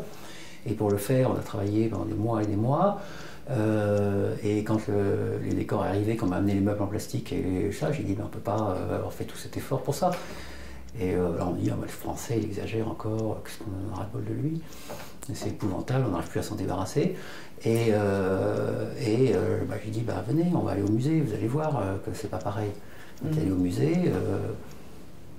ils ont regardé, ils ont dit, oui, il a raison. Et ils ont voulu avoir les choses. c'est une question de désir, c'est ce qui est magique dans le cinéma, ce qui est magique dans l'art, c'est la seule chose magique dans notre vie, quoi. C'est qu'on ait du désir et qu'on arrive à ce que ça bouge, quoi, que ça avance. La production était chinoise. La production était franco-chinoise, parce que je suis aussi coproducteur. D'accord. Et ça aurait pu être possible en France, une telle exigence? Bah, c'est pareil, nous on est un peu amorti par rapport à la question du désir. Ce serait idiot de dire que ça n'existe plus, mais on est un peu amorti, donc on est un peu en dessous. D'accord. Aujourd'hui, c'est plus difficile de dire à quelqu'un si, je t'assure, il faut dépenser tant. Quand je dis dépenser, c'est pas que l'argent, on parle toujours de l'argent, mais l'argent, c'est un espèce de symptôme, hein, finalement. Parce que tout ce qu'on met en œuvre dans quelque chose, c'est pas de l'argent, mais c'est de l'énergie, c'est une beauté absolue, ça. Donc, on sait votre prochain film en tant que producteur, sur le combat des nègres et du chien, et en tant que réalisateur. Là, je suis en train de réfléchir sur un projet au Moyen-Orient. Au Moyen-Orient? Oui, je suis en train d'écrire. Ah, c'est encore autre chose. Pourquoi ça vous attire, le Moyen-Orient? Pareil, parce que c'est un endroit de carrefour, c'est un endroit de fracture du monde aujourd'hui. Pas l'Ukraine? L'Ukraine, c'est encore autre chose. L'Ukraine, déjà, je ne peux pas faire ce que je voudrais en Ukraine parce que je ne veux pas tomber dans le spectacularisme. Ça ne m'intéresse pas. Je suis pas mais je ne parle pas de ça. J'ai l'impression que l'Ukraine, si je peux me permettre, l'Ukraine risque, enfin aujourd'hui de toute évidence, c'est devenu le centre du monde démocratique. D'ailleurs, je voulais vous... Ah tiens, voilà la question que je voulais vous poser à propos de l'Ukraine. Heureusement que... N'est-ce pas l'ironie du sort que aujourd'hui l'homme qui incarne la démocratie, la liberté, la liberté avec le grand L, est un comédien, et que son consultant et son idéologue, c'est quelqu'un qui a fait l'école militaire, la séminaire religieuse, et un comédien en même temps. C'est pas l'ironie du sort, et je pense que... Ça a toujours existé. En fait, c'est les artistes, c'est les cinéastes qui ont pris le pouvoir et qui sont devenus bienheureux l'icône du... Non, je crois que la question du comédien est assez anecdotique par rapport à un gouvernement politique. Oui, parce que le fait d'être comédien, comme autrefois le fait d'être avocat, vous donne la capacité d'incarner les choses. Et qu'on l'a bien vu aux élections présidentielles, évidemment que dans un vote démocratique, la question de l'incarnation, on le sait depuis belle lurette, la question de l'incarnation est une question fondamentale. C'est évident que le général de Gaulle, s'il n'avait pas eu son charisme et son incarnation, n'aurait pas réussi à mener les choses comme il les a menées. C'est évident que Kennedy a carrément théorisé cette question-là. C'est évident que Reagan s'est servi de ses talents, entre guillemets, de comédien pour aussi incarner quelque chose. C'est évident, c'est la question c'est une autre question, je pense que c'est pas une question de savoir si c'est la comédie qui a pris le pouvoir ou qui n'a pas pris le pouvoir, c'est la question de la place de l'incarnation dans une démocratie aujourd'hui. Peut-être, mais je pense que forcément tous les outils qui mènent à ça forcément donnent un point d'avance, quoi. Oui, mais peut-être parce qu'ils ont... moi, je pense que c'est quand même des artistes, et les artistes ont un horizon plus large. Ah bah, j'ai tendance à essayer de le penser, mais après... Oh, non, mais moi aussi, je suis pas si sûr. Mais du coup, je pense... Non, mais je suis pas si sûr, parce que moi, j'aime pas non plus le côté... on va pas reproduire les gens qui savent et les gens qui savent pas, quoi. Mais ce que je veux dire, c'est que le grand projet de cet idéologue de Zelensky, qui s'appelle Aristovitch, c'est de faire de l'Ukraine un territoire, il appelle ça le cinquième projet, parce que le premier étant libéral, deuxième russe, soviétique, je ne sais plus lequel, quatrième, nationaliste, quatrième, et donc le cinquième, c'est l'Ukraine comme une espèce de territoire de création, de toute création. En fait, il prétend rendre l'Ukraine le territoire de toute création, que ça soit artistique, ingénierique. Il a raison. Il constate quelque chose qui est le paradigme vraiment massif du monde aujourd'hui, où l'imbrication des questions. justement, l'art est devenu un mode de questionnement et un mode de pensée pour tout le monde. Et ça, je pense que c'est vraiment formidable. Et est devenu très ouvert, justement, sur toutes les autres modes de connaissance du monde. L'art et la science, aujourd'hui, c'est vraiment un couple indéfectible. L'art et l'économie d'une certaine façon, puisqu'il y a des nouvelles économies de l'art, il y a une nouvelle façon. Ça, l'art et la responsabilité sociale aussi, puisque les questions majeures du monde irriguent complètement le monde de l'art et on ne peut plus s'en détacher. Il y a un lien très fort entre ces causes de préservation de la planète, d'écologie, au sens large, hein, je ne parle pas de trucs ça, qui est indéfectible. Et ça, c'est aussi ce qui rend la chose excitante. Et il a, je pense que. Et aussi, la montée des technologies a été très violente et très dure pendant des années. Et aujourd'hui, la technologie, je l'espère, va devenir douce, comme dirait Antonioni, techniquement douce. Et tout ça va mener, effectivement, va déplacer les blocs de pouvoir, entre guillemets, aussi. J'aime pas l'expression, mais les blocs d'activation sociale, quoi.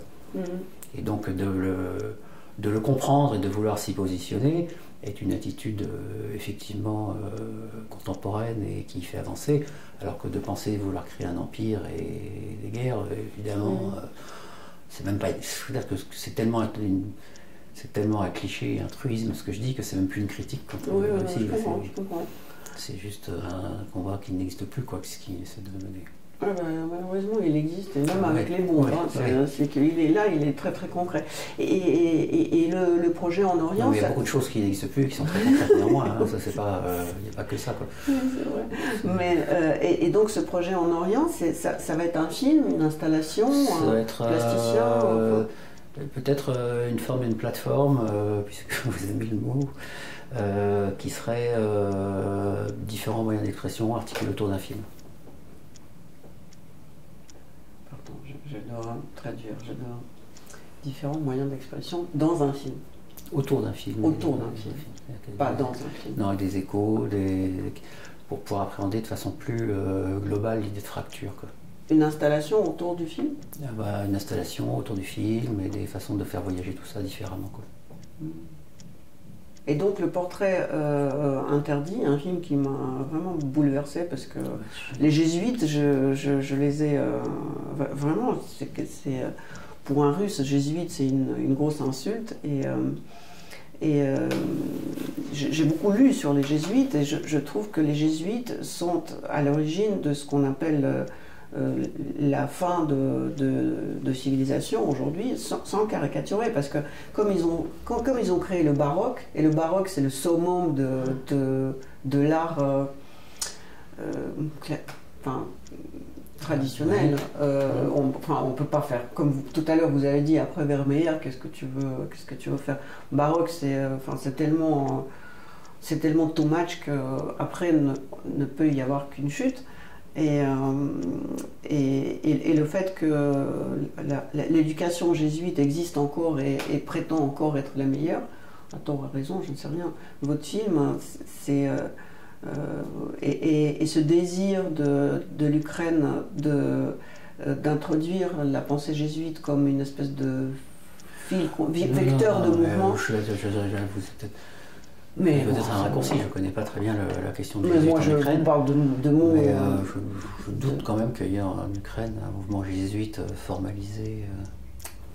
Non, mais face à la propagande de l'Église orthodoxe, qu'aujourd'hui ils sont obligés de vomir parce que l'Église orthodoxe de Moscou est devenue un parti politique très réactionnaire et d'ailleurs il faut le dissoudre.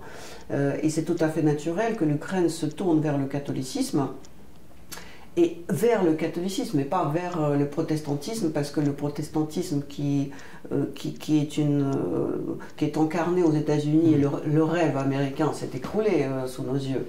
Donc c'est peut-être logique d'aller trouver l'idée chez comment il s'appelle déjà, Ignace de Loyola, voilà.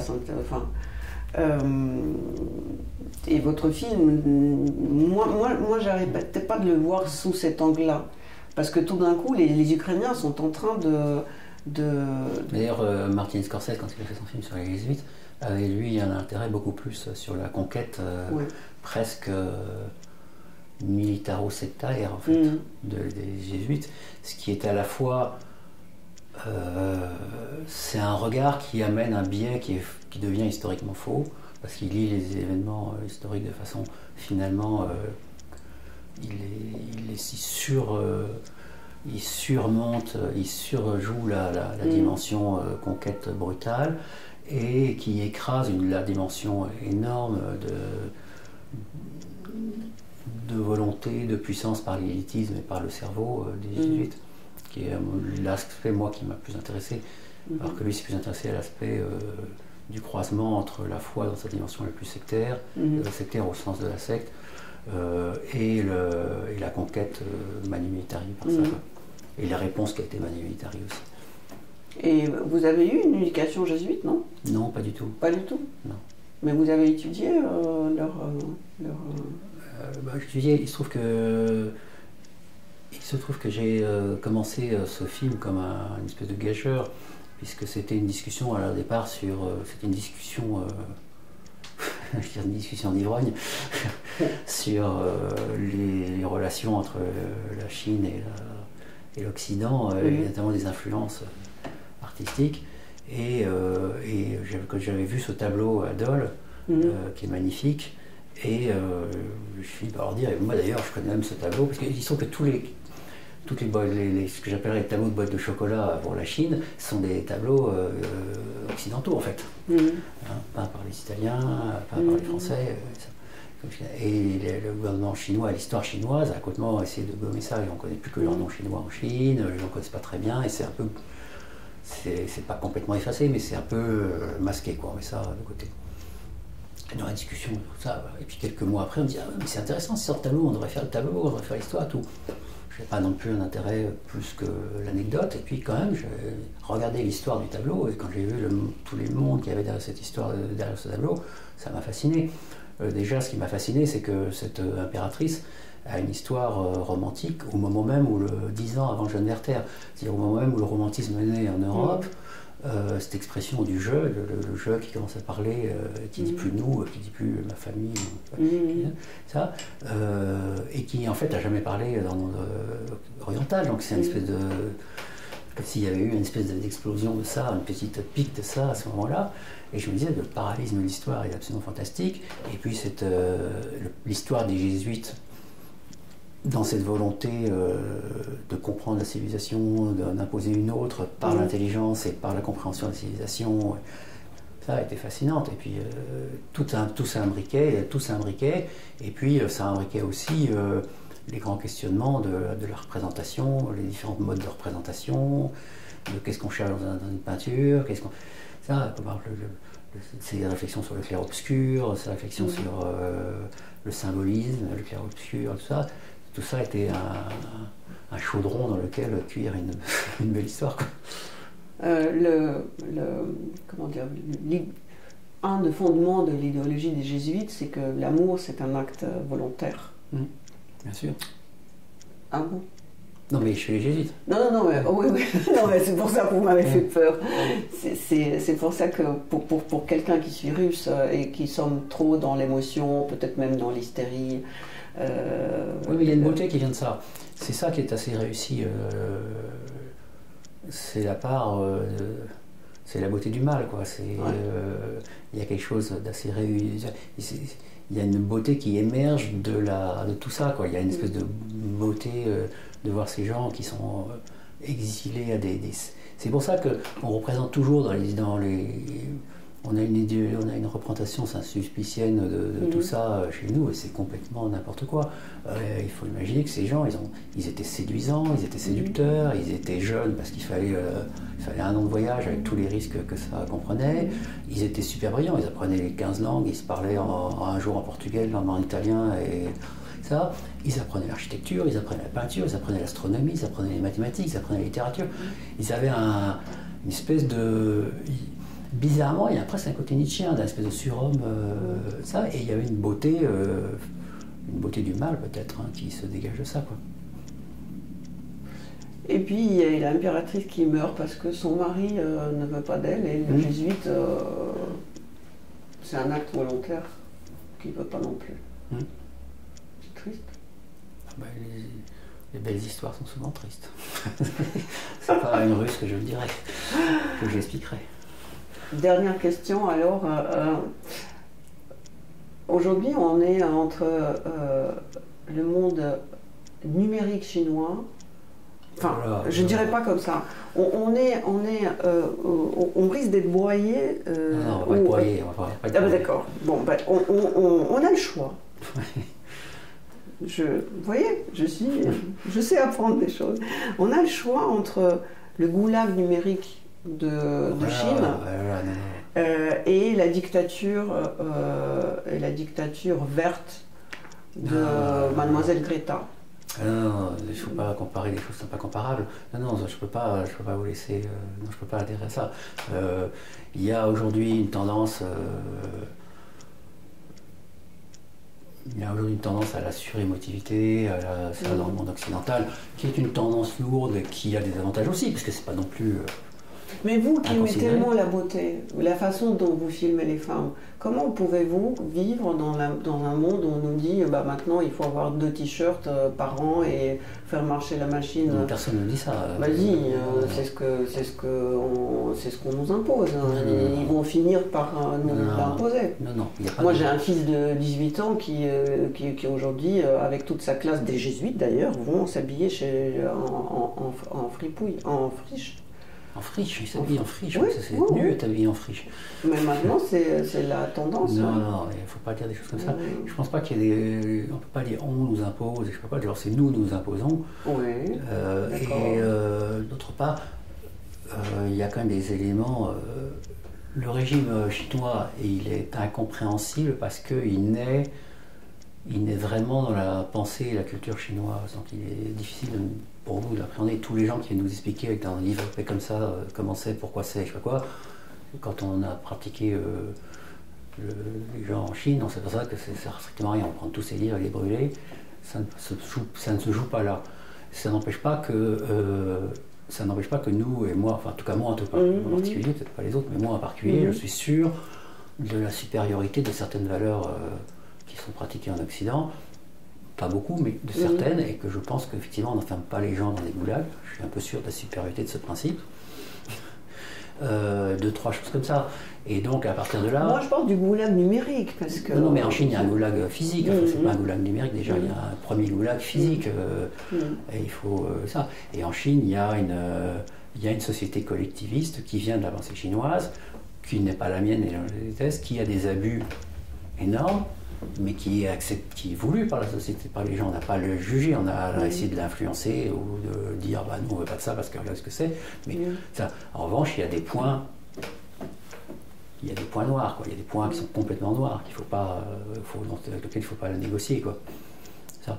Et je pense qu'on ne peut pas comparer les horreurs, il n'y a pas une zone de comparaison des horreurs, quoi. C'est possible de raisonner comme ça, quoi. Je crois. Non, j'ai l'impression qu'on est...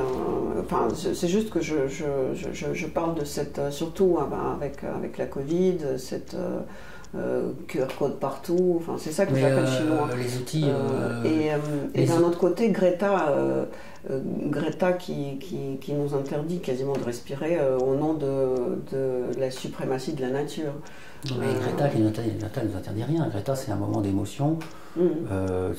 L'émotion, pourquoi pas. Donc, où est la place pour un artiste comme vous L'émotion, pourquoi pas. L'émotion, c'est un vecteur comme un autre. C'est un moment de la vie.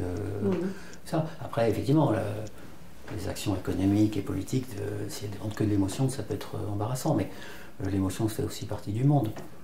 Oui, mais et les personnalités aussi, parce que Ignace qui a créé des jésuites, et puis Greta, elle peut très très bien créer autre chose. Hein.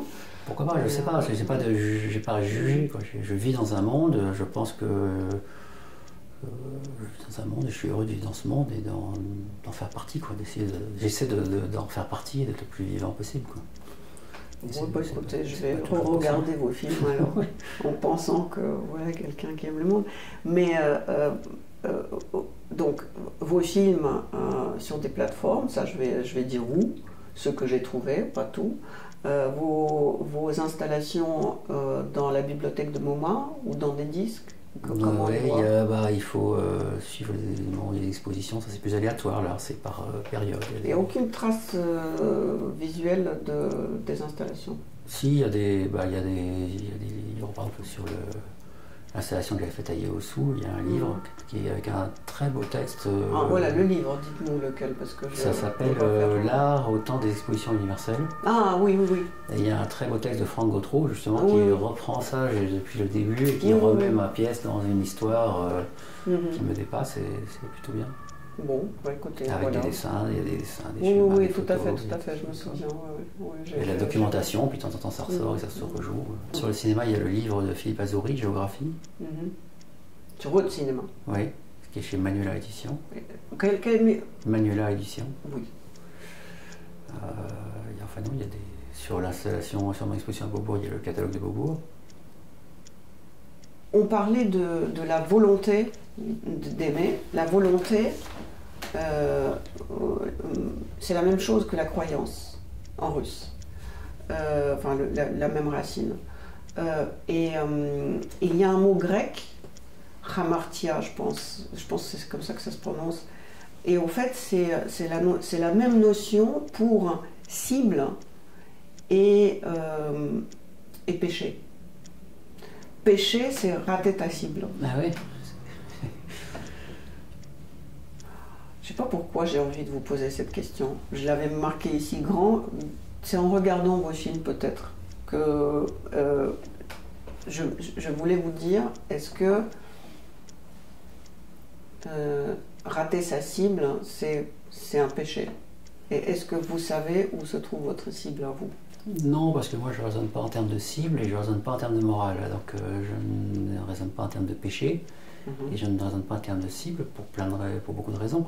La première raison, c'est que les gens qui raisonnent en termes de cible font une pratique, le marketing, et que je ne pratique pas le marketing. Que d'autre part, je ne cherche pas à créer une secte, donc je ne cherche pas à avoir des cibles. Donc je dirais que je suis complètement à l'opposé. Très bien. Et du coup, en vous écoutant, j'ai compris pourquoi je voulais poser cette question, toujours autour des jésuites qui ont peut-être raté la cible. Mais peut-être pas. Peut-être pas. Les choses sont jamais... Moi, je pense... La seule chose que je pense, où j'espère ne pas avoir trop... c'est que j'essaie de respecter la complexité du monde. J'essaie de mes films respectent cette complexité et respectent la complexité des autres. Et je pense que c'est la première preuve d'amour, la première preuve d'intérêt et d'écoute que de respecter la complexité des autres. Et je pense que c'est quelque chose que je crains que malheureusement la nécessité d'immédiateté que nous avons maintenant parfois nous fait oublier ça. Et donc j'ai essayé au maximum de respecter la complexité des choses. Et que mes films soient plus des questions que des réponses. Exact.